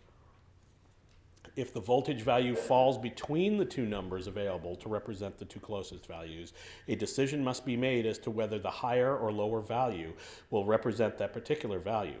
Functionally, it's the same as rounding up or down. And so you'll notice, if you take a look at this waveform, there are some samples that are slightly above, there are some samples that are slightly below. You have to make a decision about how close that gets between the 2 digital values that you can set. And then make a decision about which value you're going to represent. Now, I've had folks in the past say, well, that means you're injecting a quantizing error into the signal, whether it be audio or video. And the fact is, even with audio, which is a very low sampling rate, the quantizing error is actually very, very small as a percentage of the frequencies that are represented within the original analog signal. So if you take a look at the original analog signal and then a signal regenerated from a digital to analog conversion after you've converted to digital, they are most of the time virtually indistinguishable from each other. You cannot see the difference even on lab quality equipment.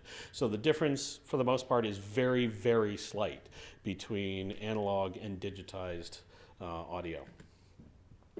Step 3, well, one of the key things is, as long as you've met your technical parameters, you've met the Nyquist limit, you've got sufficient bit depth, your sampling frequency is high enough, as long as your planning factors are in place.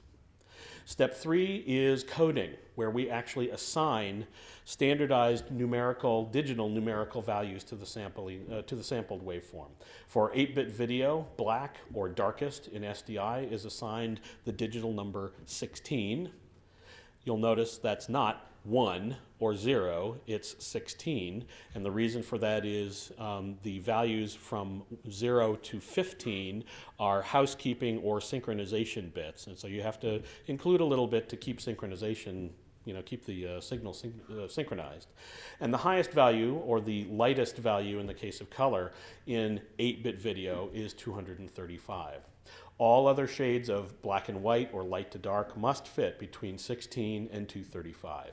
Now here's one of the key points, the differences, one of the important differences between 8-bit and 10-bit video. 10-bit adds 4 times more values. So instead of 16 to 235, you have 32 to 1024. So you've got 4 times the resolution, or 4 times the number of steps. You can get a much more fine gradation between light and dark within your video signal. So that's the difference in those 2 little bits. It's the difference between 235 values versus 1024. Now, electronic cinema cameras and film scanners are capable of up to 16 bits per channel. And I guess this got cut off. Each of the 3 color subchannels that are sampled, in other words, RGB or YPBPR or XYZ. So I apologize, that got cut off. Oops, we seem to have repeats in here. Sorry about that. So here's an example. So for 10-bit video times 3, you have 30 bits per sample. And for 16-bit, you have 48 bits per sample. Some of the related steps are you need to decode any composite video. Remember, composite video is defined as where both the black and white, or the luma portion of the signal, and the color portion of the signal are all in one signal. They are all contained in a single signal. You need to decode that composite video to its luminance and color difference components before you sample it. Of course, this is not needed if the signal is already in component form. You need to bandwidth filter your luminance and your color difference signals before you convert to digital, and then, again, this is to keep from violating the Nyquist limit. And arrangements must be made for sampling of the color signals. In other words, if you decode NTSC, that's decoded into Y, I, and Q. I and Q are defined as certain values of YPBPR. You need to get them back into the YPBPR values, or the RGB values if you're converting to RGB. So let's go back again and think about the proper terminology when we say component. What does component really mean?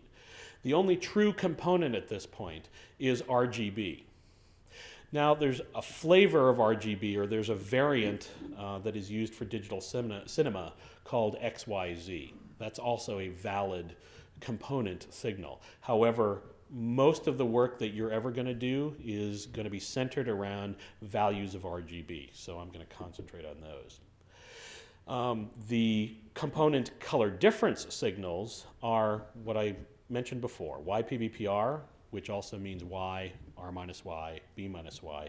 And what that means is if you take RG and B, if you take a look at the green channel, the G in RGB, that actually contains a little bit of R and a little bit of B. So depending on how you do your mathematics, you can make G equal Y. So Y is your luminance signal, in other words, your black and white portion of your picture. And then you can subtract the elements of red that are part of Y, R minus Y, and the blue parts of Y, B minus Y, and you need only transmit the signals that aren't in G, that aren't in Y, and that's why it's called Y, R minus Y, B minus Y. And so what that means is you can represent very closely what the original RGB values are, but the R minus Y and the B minus Y signals can actually be half the frequencies that are in R and B in RGB. Does everybody get that concept?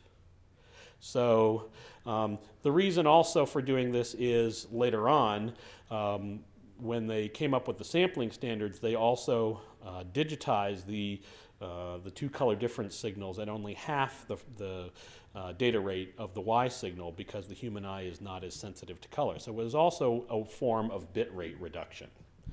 Now, when we talk about YPBPR, that is an analog way of describing component color difference signals. In the digital domain, it's known as YCBCR. So if you ever see an analog device, and I have seen these, that say YCBCR on them, that is a misnomer. That is not a correct way of using the term. Now, as I mentioned earlier, the two types of composite are YUV, which was used in PAL analog composite and tends to still be misused to signify component color difference in many contexts. And then there's YINQ, which is used in analog NTSC composite. Color difference channels may be subsampled. It's an easy way to reduce your bit rate before you apply actual compression in compression systems.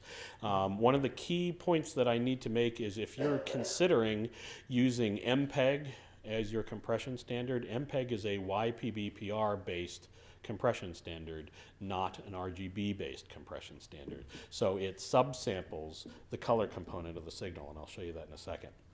However, one of the reasons they do this is it exploits the human visual system's reduced ability to see color detail. It's the digital equivalent of the chrominance bandwidth reduction that happens when you encode into NTSC and PAL, because you have to go from RGB into YIQ to get from RGB to NTSC. So if you've ever seen the term 444, this is what it actually means. There are 4 samples of Y and the 2 color difference samples. For each sample, or for each value, you have 4 samples of a given waveform in a given period of time. Now, because the human eye doesn't see color terribly well, one of the ways you can actually reduce the bit rate of the signals that you're capturing is you can sample at 422. You're still sampling the portion of the signal that the human eye sees the best, which is the black and white, or the luma portion of the signal, but you only sample half as many of the 2 color difference signals. And again, that's a way of doing easy bit rate reduction without having a great deal of impact on what the eye finally sees. Now, the negative to that is production equipment that requires a lot of color processing really needs to see 444, because that's mathematics. You know, computers don't care what the resolution of your eye is. They care how much actual chroma resolution you have. So many production houses standardized on 444, not 442. And since we're going a little long, I'm going to skip over this. One of the key things, though, to keep in mind is there are other forms of chroma subsampling. In the case of DVC Pro, if you've ever heard of the format DVC Pro, it uses what's known as 411 sampling, which means, again, it still samples for every sampling point, 4 samples of the luminance, but it only does 1 sample of the 2 color difference channels, which means you're now getting only 25% of the original color. Now, there's an interesting and not terribly well expressed way of expressing a form of color encoding in MPEG known as 420. 420 does not mean, in this case, it's a nomenclature change. It does not mean 4 samples of Y, 2 samples of CR, and no samples of CB. They've done a misnomer here. What it means is that for every sampling point, MPEG-2, if you use main profile, main level, or high profile, main level in MPEG-2, and if you don't know what those are, look them up or drop me an email. I can explain that to you. What MPEG-2 though does, and this includes all production that includes 420, anything that's encoded at 420, what it does is it takes adjacent pixels on adjacent lines, like line 1 pixel 1 and line 2 pixel 1, and it averages the chroma samples between the 2 of them. That basically means you're going from, in the case of DVC Pro, where you're only recording 25% of the original color to begin with, you've now averaged 2 samples together, so you're now at 12.5% of the original color that was in the original signal. Now, if you think about it for a second, if you have an interlace signal, which most of our NTSC era video was, and you do a quick pan, there's a time difference between the first fields, which are all odd line, and the even fields, which are the second field, which is all even lines, where you can actually have a serrated edge on the video because the 2 are difference. It's the difference in time. So what happens if you average line 1 pixel 1 and line 2 pixel 1 together at that moment? You get a color value which doesn't look anything like the color value of the original line 1 pixel 1 and line 2 pixel 1. So that's why in many cases, if you look at MPEG-2 video, you get weird color fringing in certain areas, and that's a known artifact of MPEG-2 encoding at 420 chroma with interlaced signals. So if someone says to me, we're thinking of using MPEG for preservation, my first response is, bleh. My second response is, let's walk through the ramifications of this, because once you throw away this information, you will never get it back. It's like going from analog or from digital to analog NTSC and back again. Once you throw away the information, once you put the artifacts in the signal, you can never clean up the mess again. That's also why I discourage folks from using DVC Pro, the original DVC Pro, not DVC Pro 50, not DVC Pro HD, the original DVC Pro, which is still very common in this business. I discourage them from using that as a archiving format, a production format, a distribution format, if they're ever going to have a library of material that needs to last for a long period of time. Because especially if you go from DV into MPEG, there are direct first generation problems with that, and this is why. Any questions on that? I know this sometimes is a difficult concept to get a hold on. Yeah. Does it matter what your original format is? Is that true across the board? I mean, most of our material is 3/4 VHS. You mean if you copy from 3/4 in VHS to DV? Yeah. Versus going to MPEG versus going to something else? Yeah. Are the benefits the same for going to JPEG 2000 from a low-res format? Not at all. Not at all. One of the key standard points within JPEG 2000 is it not only needed to be able to accommodate all of the original color spaces and all of the bit depths, but that it doesn't do chroma subsampling like this. And so unlike MPEG, which by its nature, MPEG was designed as a transmission format, whether it was transmission to computers or it's transmission via satellite or over the air. That was the whole purpose of MPEG. It was not meant for production. It's just, it was really cheap, so it made its way into the production sphere. And so if you have the choice of going from your original analog to something that is not DVC Pro, the original DVC Pro, or not MPEG, I would encourage that, because what little color information is already in that analog signal will get decimated even further just by the fact of how the two formats are coded. And Lord help you if you then go from a DVC Pro into an MPEG as a file format, because then you have not only the low color resolution of your original analog, plus the 411 sampling of DVC Pro, plus the problem with 420 with MPEG. So you've got 3 different problems all going on at the same time. So if you want to get as close to the original analog, and let's admit, let's be honest here, original analog is not that great. If you take a look at digital 525 versus a VHS or even a good 3/4 inch, there's no comparison. But that also means that if you're going to keep the original material as good as you can get it, you need to not make compromises with that original analog material.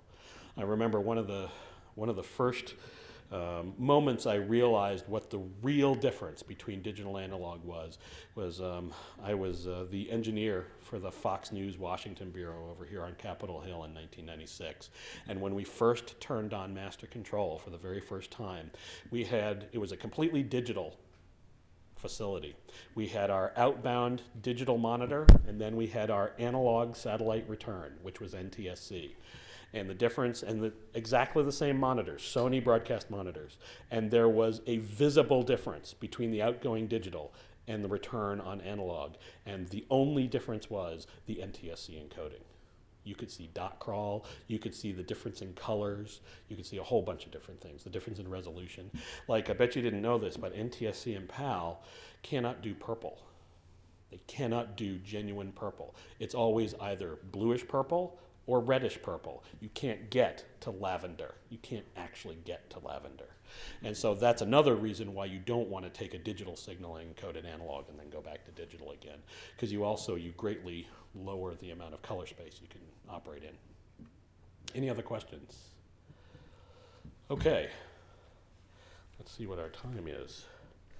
Okay, we're running a little short on time, so let me get through the rest of this. Component video signals are familiar and yet different. If you actually want to see what they look like, this is what they look like to those of us who actually do this for a living. The color bars that you see here are the color bars that I took a photograph of when I was at PBS 10 years ago in master control. We had both an SD and an HD master control. So these are the color bars that stations were seeing, and this was 6:20 at night, so clearly I was working late that night. And then here are the waveforms and what they look like. If you take a look at analog waveforms, there are 2 different versions. There's the waveform monitor and the vector scope, and that's the rest of the top line. And then if you want to see what they look like as your component color difference signals, that's what they look like at the bottom. And I'm going to skip this, but if you take a look at high definition video, again, we have color bars taken within minutes of the SD color bars. And then, since there is no such thing as composite in HD, the 2 other pictures at the top are, first of all, if we actually overlaid the 3 signals together, this is what they look like in the middle there.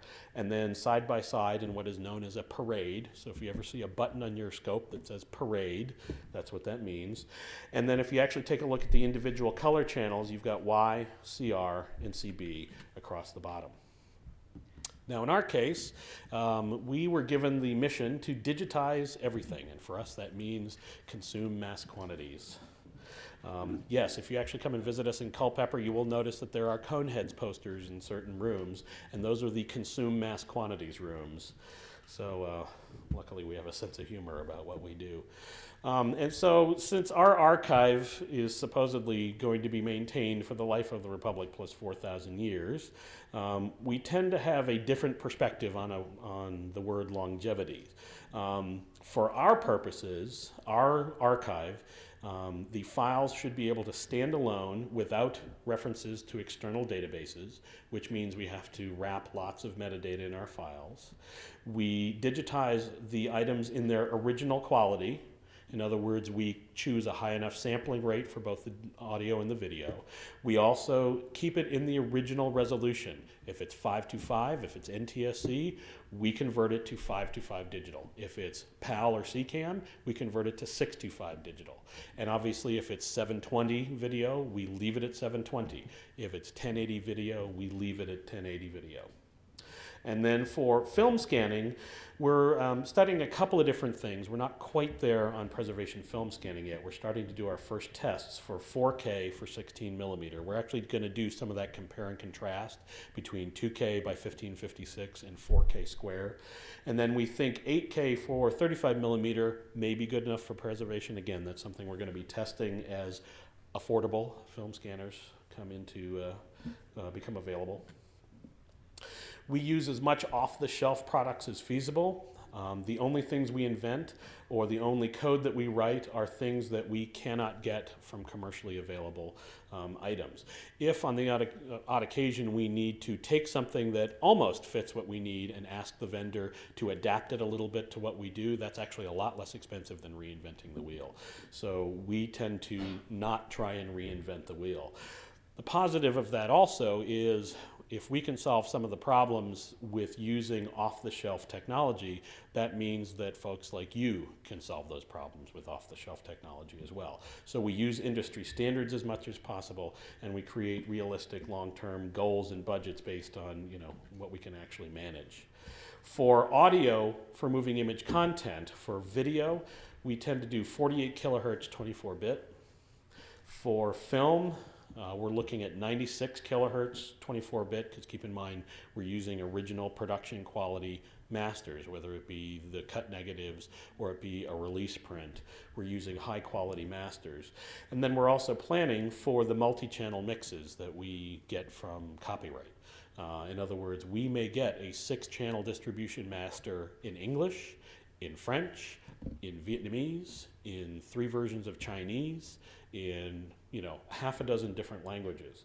And so we have to also accommodate not only that 6-channel English, but all the other 6-channel mixes that may come along with it. Now, as I mentioned, video, we compress using JPEG 2000 lossless, and in the standard, that actually means reversible 5:3. It is mathematically lossless. And we've actually done a lot of testing to see whether or not our encoders are really mathematically lossless, because JPEG 2000 does have a setting that allows you to do visually lossless, which means, again, it's very high quality. The human eye shouldn't be able to see it, but you're actually throwing away some original content.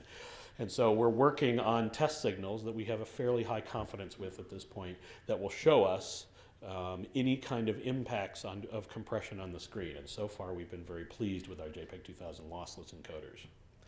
The file format that we've chosen is a standardized file format known as MXF, and the flavor of MXF that we use is OP1A. If you want to know what that means, I would suggest you go and read the SMPTE standards.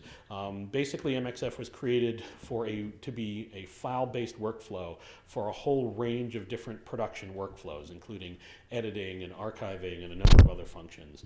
And so there are flavors for each of those types of functions. And so for film also, what we're working on developing is, again, JPEG 2000 lossless, MXF OP1A wrapper, that's our goal. However, in the meantime, for the material, until those encoders are actually available, and the first one I think we're going to be testing sometime in the next year or so, but until that actually happens, any material that we need to save today, we are using the DPX file standard, which is uncompressed, with BWF audio, which we believe is, should be 9624 for the broadcast wave format.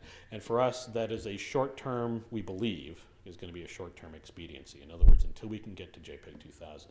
But time and experience will tell. We may never get there. A few notes about Born Digital. There are 2 basic types. Now keep in mind, once you're in Born Digital, you're talking about, for the most part, everything that we've already talked about when it comes to formats and line standards and frame rates and all of that stuff. All of that applies to what's inside the Born Digital content. So here I'm just talking about the types of Born Digital content. When it comes to physical media, it could be videotape, in other words, a digital videotape. It could be optical discs. which is not necessarily files, but can be turned into files. Then there are things created as files themselves. In other words, XDCAM, AVCHD, some forms of MPEG-2 that are file-based. And then there are hybrids, in other words, files that are saved on solid-state media. Technically, that's both physical media and a file at the same time. Same with hard drives, same with optical discs that save as files. They're hybrids. The easy part of moving image content that's born digital is the program material is already in one of the picture and audio formats we've discussed. So all rules of what's best hopefully have applied up until this point, but whatever we've got to deal with. If it's 420 compressed MPEG-2, we've got to deal with 420 compressed MPEG-2. One of the more difficult things, though, is it can be in any of a dozen different flavors of compression. And so, and just as with tape formats, over time it will become difficult and in some cases probably impossible to play back certain formats or flavors of common compression formats. And I say that because one of the things that we've run into both in the production industry and also in our archiving function as well, is that MPEG-2 is not a standard per se. It is a standardized set of toolkits. And the difference is this: a standard, like 3/4 inch videotape or 1 inch videotape or D2 videotape, that is a hard, fast standard. If you don't get all the parameters correct, your material will not play back. MPEG-2 is a set of toolkits, which basically means anything within that toolkit, as in the bit rate or the color space or how you read certain parts of the raster or how you develop certain values, all of those can be done differently. So MPEG-2, main profile, main level, could mean any of 100 different flavors of MPEG-2, main profile, main level, because it all depends on how the software writers wrote the software to do their encode. And so the reality is, you may have MPEG-2. You may have an MPEG-2 player that can do main profile, main level. That doesn't mean you will be able to play back video that was generated by a Scientific Atlanta encoder from 1999 that you have a file from, because they did their flavor of MPEG-2, main profile, main level. And one of the problems that we ran into when I was at Intelsat, was we actually had a problem with Scientific Atlanta encoders did not work well with certain types of MPEG-2 decoders, Tamberg, Tiernan, whatever. And so keep in mind, if you have born digital content that's in any of the MPEG standards, you may or may not be able to recover that content into the future. And so from our perspective, we keep the original file for the record, especially if it's a copyright submission, because we're legally required to do that. However, we convert the essence and the key metadata to JPEG 2000 lossless MXFOP1A at the native format, at the native frame rate, because that will allow us to maintain access to the material in a meaningful way when we no longer have the software that can effectively recover the original MPEG-2 content, because that's going to happen one of these days. So keep that in mind. So why did we choose JPEG 2000 lossless? Well, it was the first practical compression standard that didn't throw away any of the picture content. When we say losslessly compressed, we mean when you decompress it back to uncompressed, you cannot find any missing data at all. So just to walk you through some of the numbers, uncompressed standard definition operates at 270 megabits per second. Uncompressed HD, up to 1080 lines, operates at 1.485 gigabits per second. And if you do the math, that means a file size of 121.5 gigabytes per hour for SD and 668.25 gigabytes per hour for HD. So this is your storage requirement for 1 hour of video, SD or HD. Now you start taking a look at millions of hours and you go, I really don't want to go to Congress with that number. Doesn't mean they wouldn't give it to us, but you never know. So my basic response is ouch. That's a lot of space. So with JPEG 2000 lossless, what this allowed us to do, and again, we're talking about the reversible 5:3 profile. It means we get an average of roughly 2.3 to 1 compression, and that's dependent on program content. If you have all black, it actually compresses at 100 to 1. That's actually kind of cool. We had HD that was all black, and I won't go into why, but that's another story. And our file sizes were, 500 megabytes, not 500 gigabytes. That's because the video was all black, but that's another story. So if you take a, look at the comparison, you take 121.5 gigabytes per hour for SD, divide by an average of 2.1 or 2.3, that gives you roughly 52 gigabytes per hour for JPEG 2000 lossless. With HD, again, divide by an average of 2.3, that's 290 gigabytes per hour. That's still a lot of storage, don't get me wrong. That's a serious amount of storage. But that's 2.3 times less storage that we have to accommodate. Now, one of the key points of this, though, is that we will always need to make sure that we have JPEG 2000 lossless capable decoders into the future. That's one of the key parameters. And so clearly, a lot of our effort is not only creating the content, but also working with vendors and coming up with standardized coding and designs that will make sure that for ad infinitum, we will always be able to decode JPEG 2000 lossless files of whatever type they may be. So uncompressed is available toolkits right now. If you can take the storage that it requires, that's a perfectly valid decision, absolutely valid decision. In our case, we decided that the 2.3 to 1, when we're talking about millions of hours of content, had some real monetary impacts for us, and we made the decision to go ahead and do it. And because we've already spent the money on the migration facility, the slight amount of extra money to make sure that we keep JPEG 2000 players available to us ad infinitum, that's not a large cost based on the rest of the plant that it took to get to the point where we actually develop actually have the files in hand. So for us, it was real money. For you, uncompressed may be perfectly fine. So where do we store all of this material? Well, very quickly, there's a difference between archive and repository, and given that we're running over, I will basically say this. Archive is where you have, the contents are not meant to be accessed except when absolutely necessary. A repository is, stuff where you also keep day-to-day, files that are regular business files. In our repository, we have a 200 terabyte SAN, which is where we put all the files before they get written to tape. We have a tape library, which currently has 9,000 slots installed, and our data center is designed for a robot up to 37,500 slots by maybe 2013, but it really depends on what our increase is over time. Clearly, we're not going to buy machinery until we actually need it.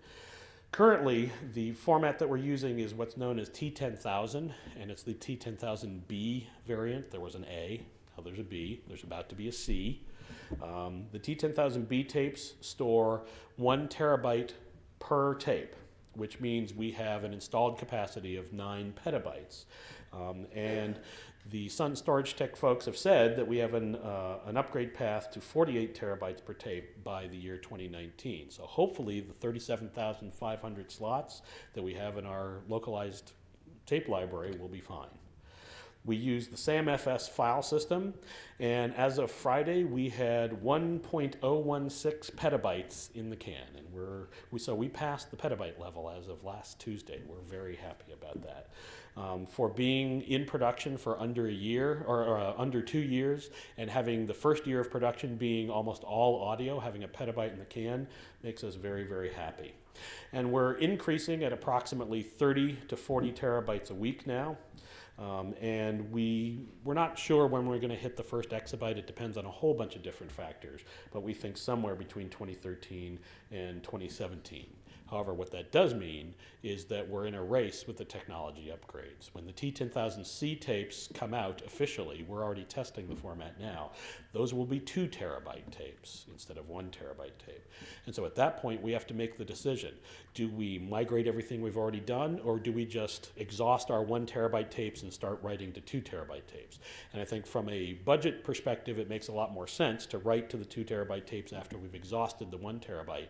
And then when the 4 terabyte tapes come out, the Ds come out in 2 to 3 years, we will then migrate all of the 1 terabyte tapes. But talk to us in a year or two. We'll see whether or not that's a valid thought.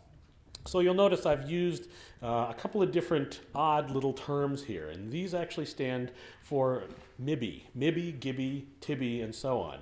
And the reason for this is there's a difference between base 10 measurements and base 1024 measurements. And so when you start looking at the petabyte level, the difference between kilobit and or megabit and MIBI bit and so on starts to really make a difference. And so you'll notice in many of our terms we're going to use TIBI, KIBI, MIBI, and so on. That's actually an ISO standard that has been developed to make sure that we document correctly the difference between base 10 and base 1024 when we're talking about storage. So why did we choose T10000? Why not LTO? Because if you look at LTO, you can get 1.6 terabytes per tape, which is actually quite affordable. Well, in our case, bit error rate matters because our data set is essentially permanent.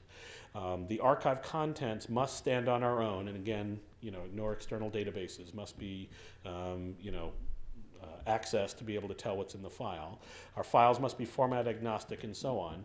When you get to the petabyte level, 10 to the negative 17th bit error rate is GB bits worth or gigabytes worth of errors within your petabyte archive. And so T10000K has the best current bit error rate available, which is 10 to the negative 19th errors. Also, the IBM HPSS system, they also achieve 10 to the negative 19th. However, all the other storage systems, the best they can do, and this includes LTO, and no negative things against LTO. It's a low-cost format that does very, very well, but it was designed as a sort of as a consumer format or as a mass-scale format. And so it was not designed for our type of use, which is long-term, and by long-term I mean centuries, preservation of data sets. It was developed for consumers who basically have a 7 to 15 year planning window. And at that rate, 10 to the negative 17th is perfectly fine for as a planning factor for bit error rate. But for us, it's not. And so when you're migrating every 5 to 10 years, your entire library, bit error rate within that library starts to make a real difference, because every bit that's been flipped, we either have to flip it back, figure out a way to flip it back, or we have to document it, and it may be lost information. And keep in mind, most commercial IT equipment has bit error rates at best of 10 to the negative 14th. And so when you think about buying that $300 e-machine at Best Buy to do all of your digitization, just keep in mind that thing probably isn't even getting to 10 to the negative 14th bit error rate. And so you need to take into account what are your bit error rates in the systems that you're working with. And how often also do you check data integrity? You can, just by reading a data tape, you can also damage that data tape. How often do you migrate also? Individual files, we're probably going to migrate every 5 to 10 years. And a lot of folks have also said, well, what if you don't get your metadata correct in this first pass? For all this content right now, are you going to have bad metadata? And our feeling is that we are going to be able to update metadata as we do our migration. So whenever the 1 terabyte tapes go to 4 terabytes, at that point, if we have metadata updates, which could be cataloging updates or whatever, at that point we'll update our metadata. So what about some of the other formats, like optical disk formats? Well, at this point, we don't consider them archival because we're noticing a fairly large percentage of non-recoverable data errors in optical disks at 5 years. And that's actually pretty scary. So what we were talking about earlier, which is, at least in our division, we are migrating as many of our optical disks to ISO images as possible. We're not willing to trust the optical disks for our archival storage at this point in time. But what about spinning disks? What about hard drives? Well, if you take a look at the math, they don't exactly lend themselves to scalability. The exabyte size of a farm of hard drives, even at very high capacity, is going to be physically huge. If you keep them spinning constantly, now keep in mind, there are folks like Google and Yahoo who need to have these huge server farms spinning constantly because they need constant access to their material. And that's perfectly fine. However, there's a reason Google located their major data centers in the far northwest next to the hydroelectric power plants out there in Washington and Oregon. It's because they suck an enormous amount of juice. And even if you use the low power mode, which uses 30 to 60% of the power of fully spinning disks full time, that's still a very serious amount of power. And also, strictly speaking, we don't really consider them archival because every single disk within that array will probably be replaced within 7 years. I don't have to say that about my magnetic tapes. And that's not only a lot of resources because we have to buy replacement disks, we have to have the people to keep replacing them, we have to have systems to monitor, when the drives actually fail, but it also means that you've got a lot of disposal risks. You've got the heavy metals that are in the circuit boards, you've got a whole bunch of other things that come into it, which when you start talking about large quantities of electronics, you have to take into account. But keep in mind, we're a large consumer, and so that's important to us. And finally, what about solid state? Well, at this point, it hasn't been able to scale to large sizes affordably. In other words, the storage costs seem to be 2 to 4 times, the cost of a comparable amount of spinning disk and tape. However, it is worth watching. One of the key sobering facts, though, is that historically solid state memory has not aged well. If you take a look at how individual memory chips age over time, they start losing connections within a couple of years of being manufactured. And that basically means your bit error rate is rising tremendously. Now, one of the ways that we check whether or not bits are flipped are cryptographic hash sums. They are numbers that tell us what the original size of our file was down to the bit. Currently, we use SHA-1 at Culpeper, which is a 160-bit checksum, which can show a bit flip in file sizes up to 2 to the 61st power file size, which is a fairly substantial file size. There are others, though. There's MD5, there's SHA-2, which is 256 bits, there's SHA-3, which is 512, and so on. What that allows us to do, though, is to find out whether or not any of our bits are actually flipping, which could be a tape failure, could be a drive failure, could be a system failure of some sort. So when do you check your repository for errors? Well, this is, again, one of your planning factors. It's cost in personnel, cost in time and machinery, the chance of damaging the tapes by reading them. In our case, we've already checked our entire archive once, and we've had no bit flips in nearly a petabyte of stored material. Now that's, material that's less than 2 years old on fairly new machinery. There's a good chance that's going to change. If you talk to me 2 years from now, that may have changed by then, because the machinery will be older, certainly the people will be older, and the tapes will be older. So, probably every 12 to 24 months, we're going to check all of our content. But again, that has to be matched with how often do we have to write new material into the archive and how often do we have to do a bunch of different functions. So some of our future challenges is, of course, finding enough equipment to keep going. And in fact, since we're already running over, I'm going to keep going with this and let you guys read that. If you ever come down to Culpeper, you're welcome to come down for a visit. We also show movies free to the public Thursday, Friday, and Saturday of most every week. If you want to find out more, go to the website. Please call before you come. Some suggested resources, especially the JPEG 2000 standard. For those of you who are uber geeks, it's actually kind of interesting reading to see how they walked through. And if you read the MPEG standard and the JPEG 2000 standard, you can see the real difference in thinking and technology between 15 years ago and today. Dolby is also a very good resource for digital audio, both compressed and uncompressed. There are several books and white papers that I would recommend if you want to know more. Some of them are very technical, some of them not so much. So whatever your comfort level is, I would recommend it. If you can find a copy of Envision's The Book and The Book 2 on digital audio, they are absolutely first-rate, normal, everyday English descriptions of digital audio. They're fabulous if you can still find them. And here's some other suggested reading as well. These are the folks who over the years, and I've been doing this for coming up almost on 20 years now, who have helped out, and so thanks to them for everything that they've given us. And if you'd like to contact me, feel free to email me at the email below, jsny@loc.gov. Thank you for staying. Any questions? We have a question from one of the attendees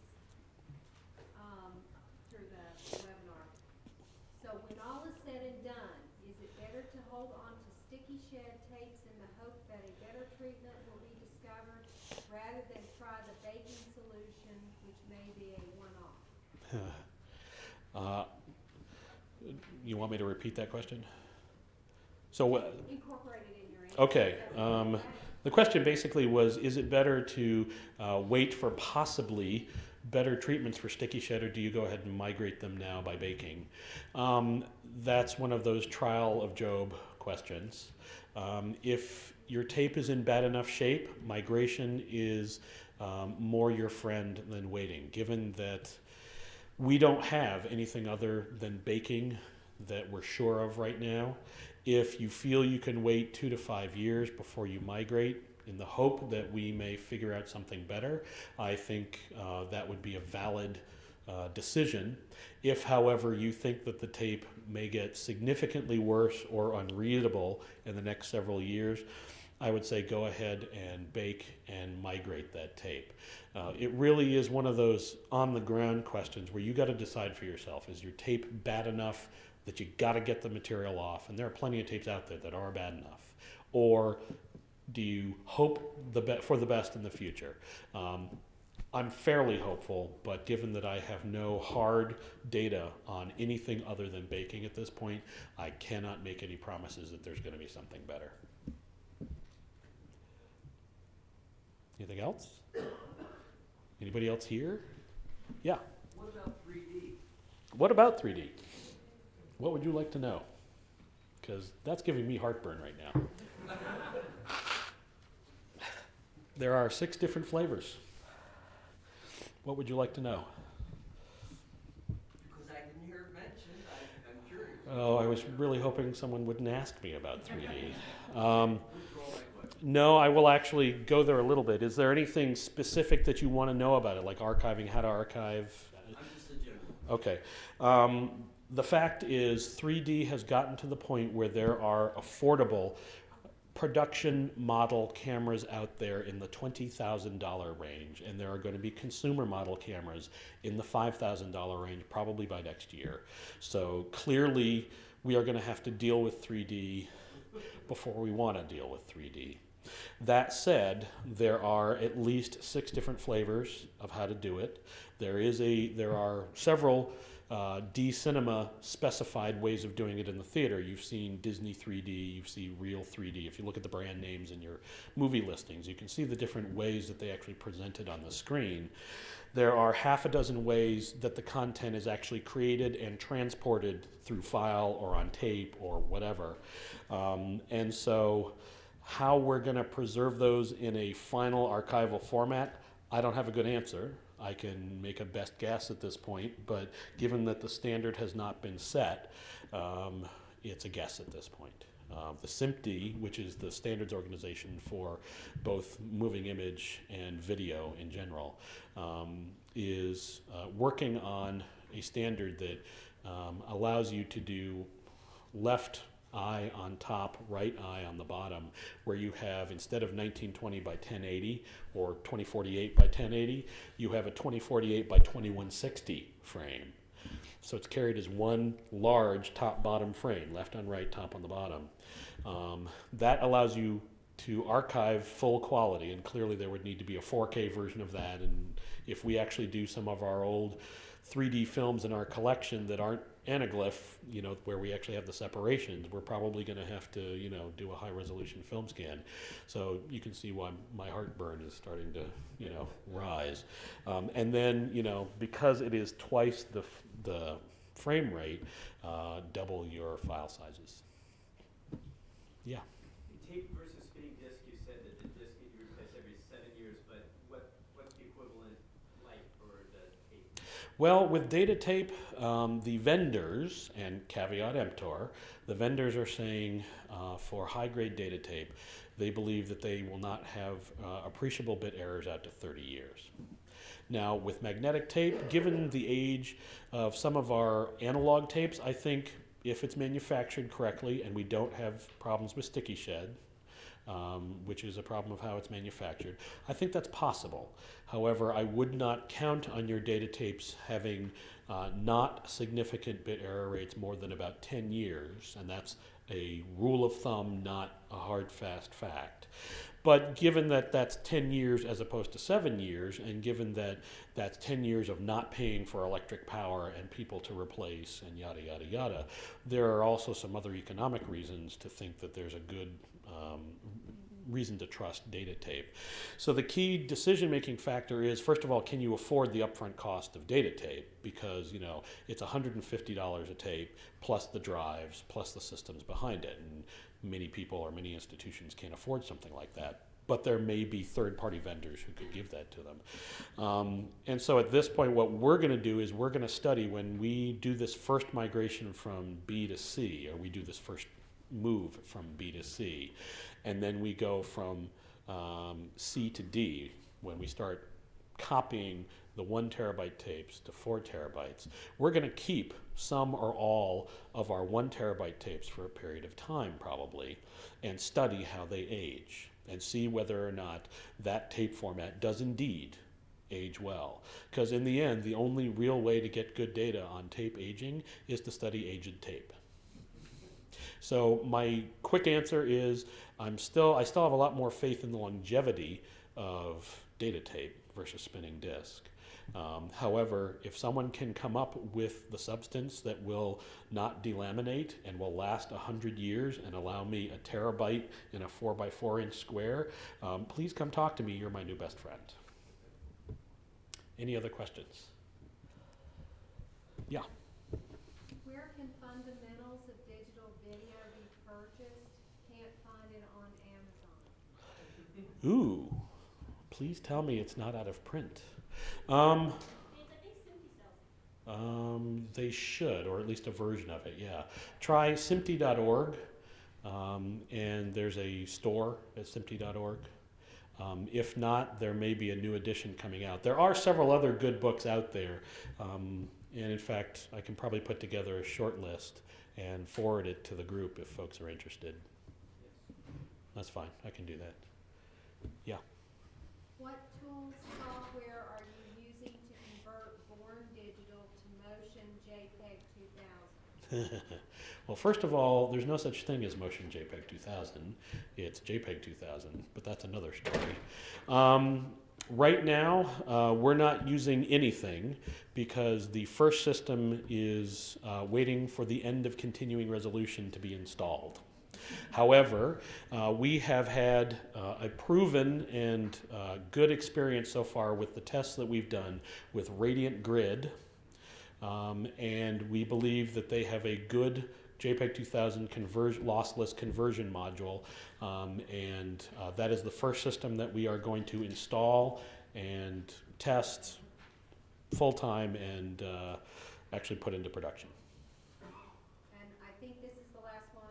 How much quality are you really losing by compressing preservation 450 gig, for example? Could you be a little more specific about what you're asking? I'm just reading the question. Could whoever said that send us an update? Because there's a lot of assumptions in that question. Okay. And that's it. That's Okay. There's no quick answer to the previous question because there are a lot of assumptions and I don't know what you're assuming by asking that question. However, if you follow up by email, I'll be happy to walk you through it. Okay, anybody else? That's it. Thank you for coming. This has been a presentation of the Library of Congress. Visit us at loc.gov.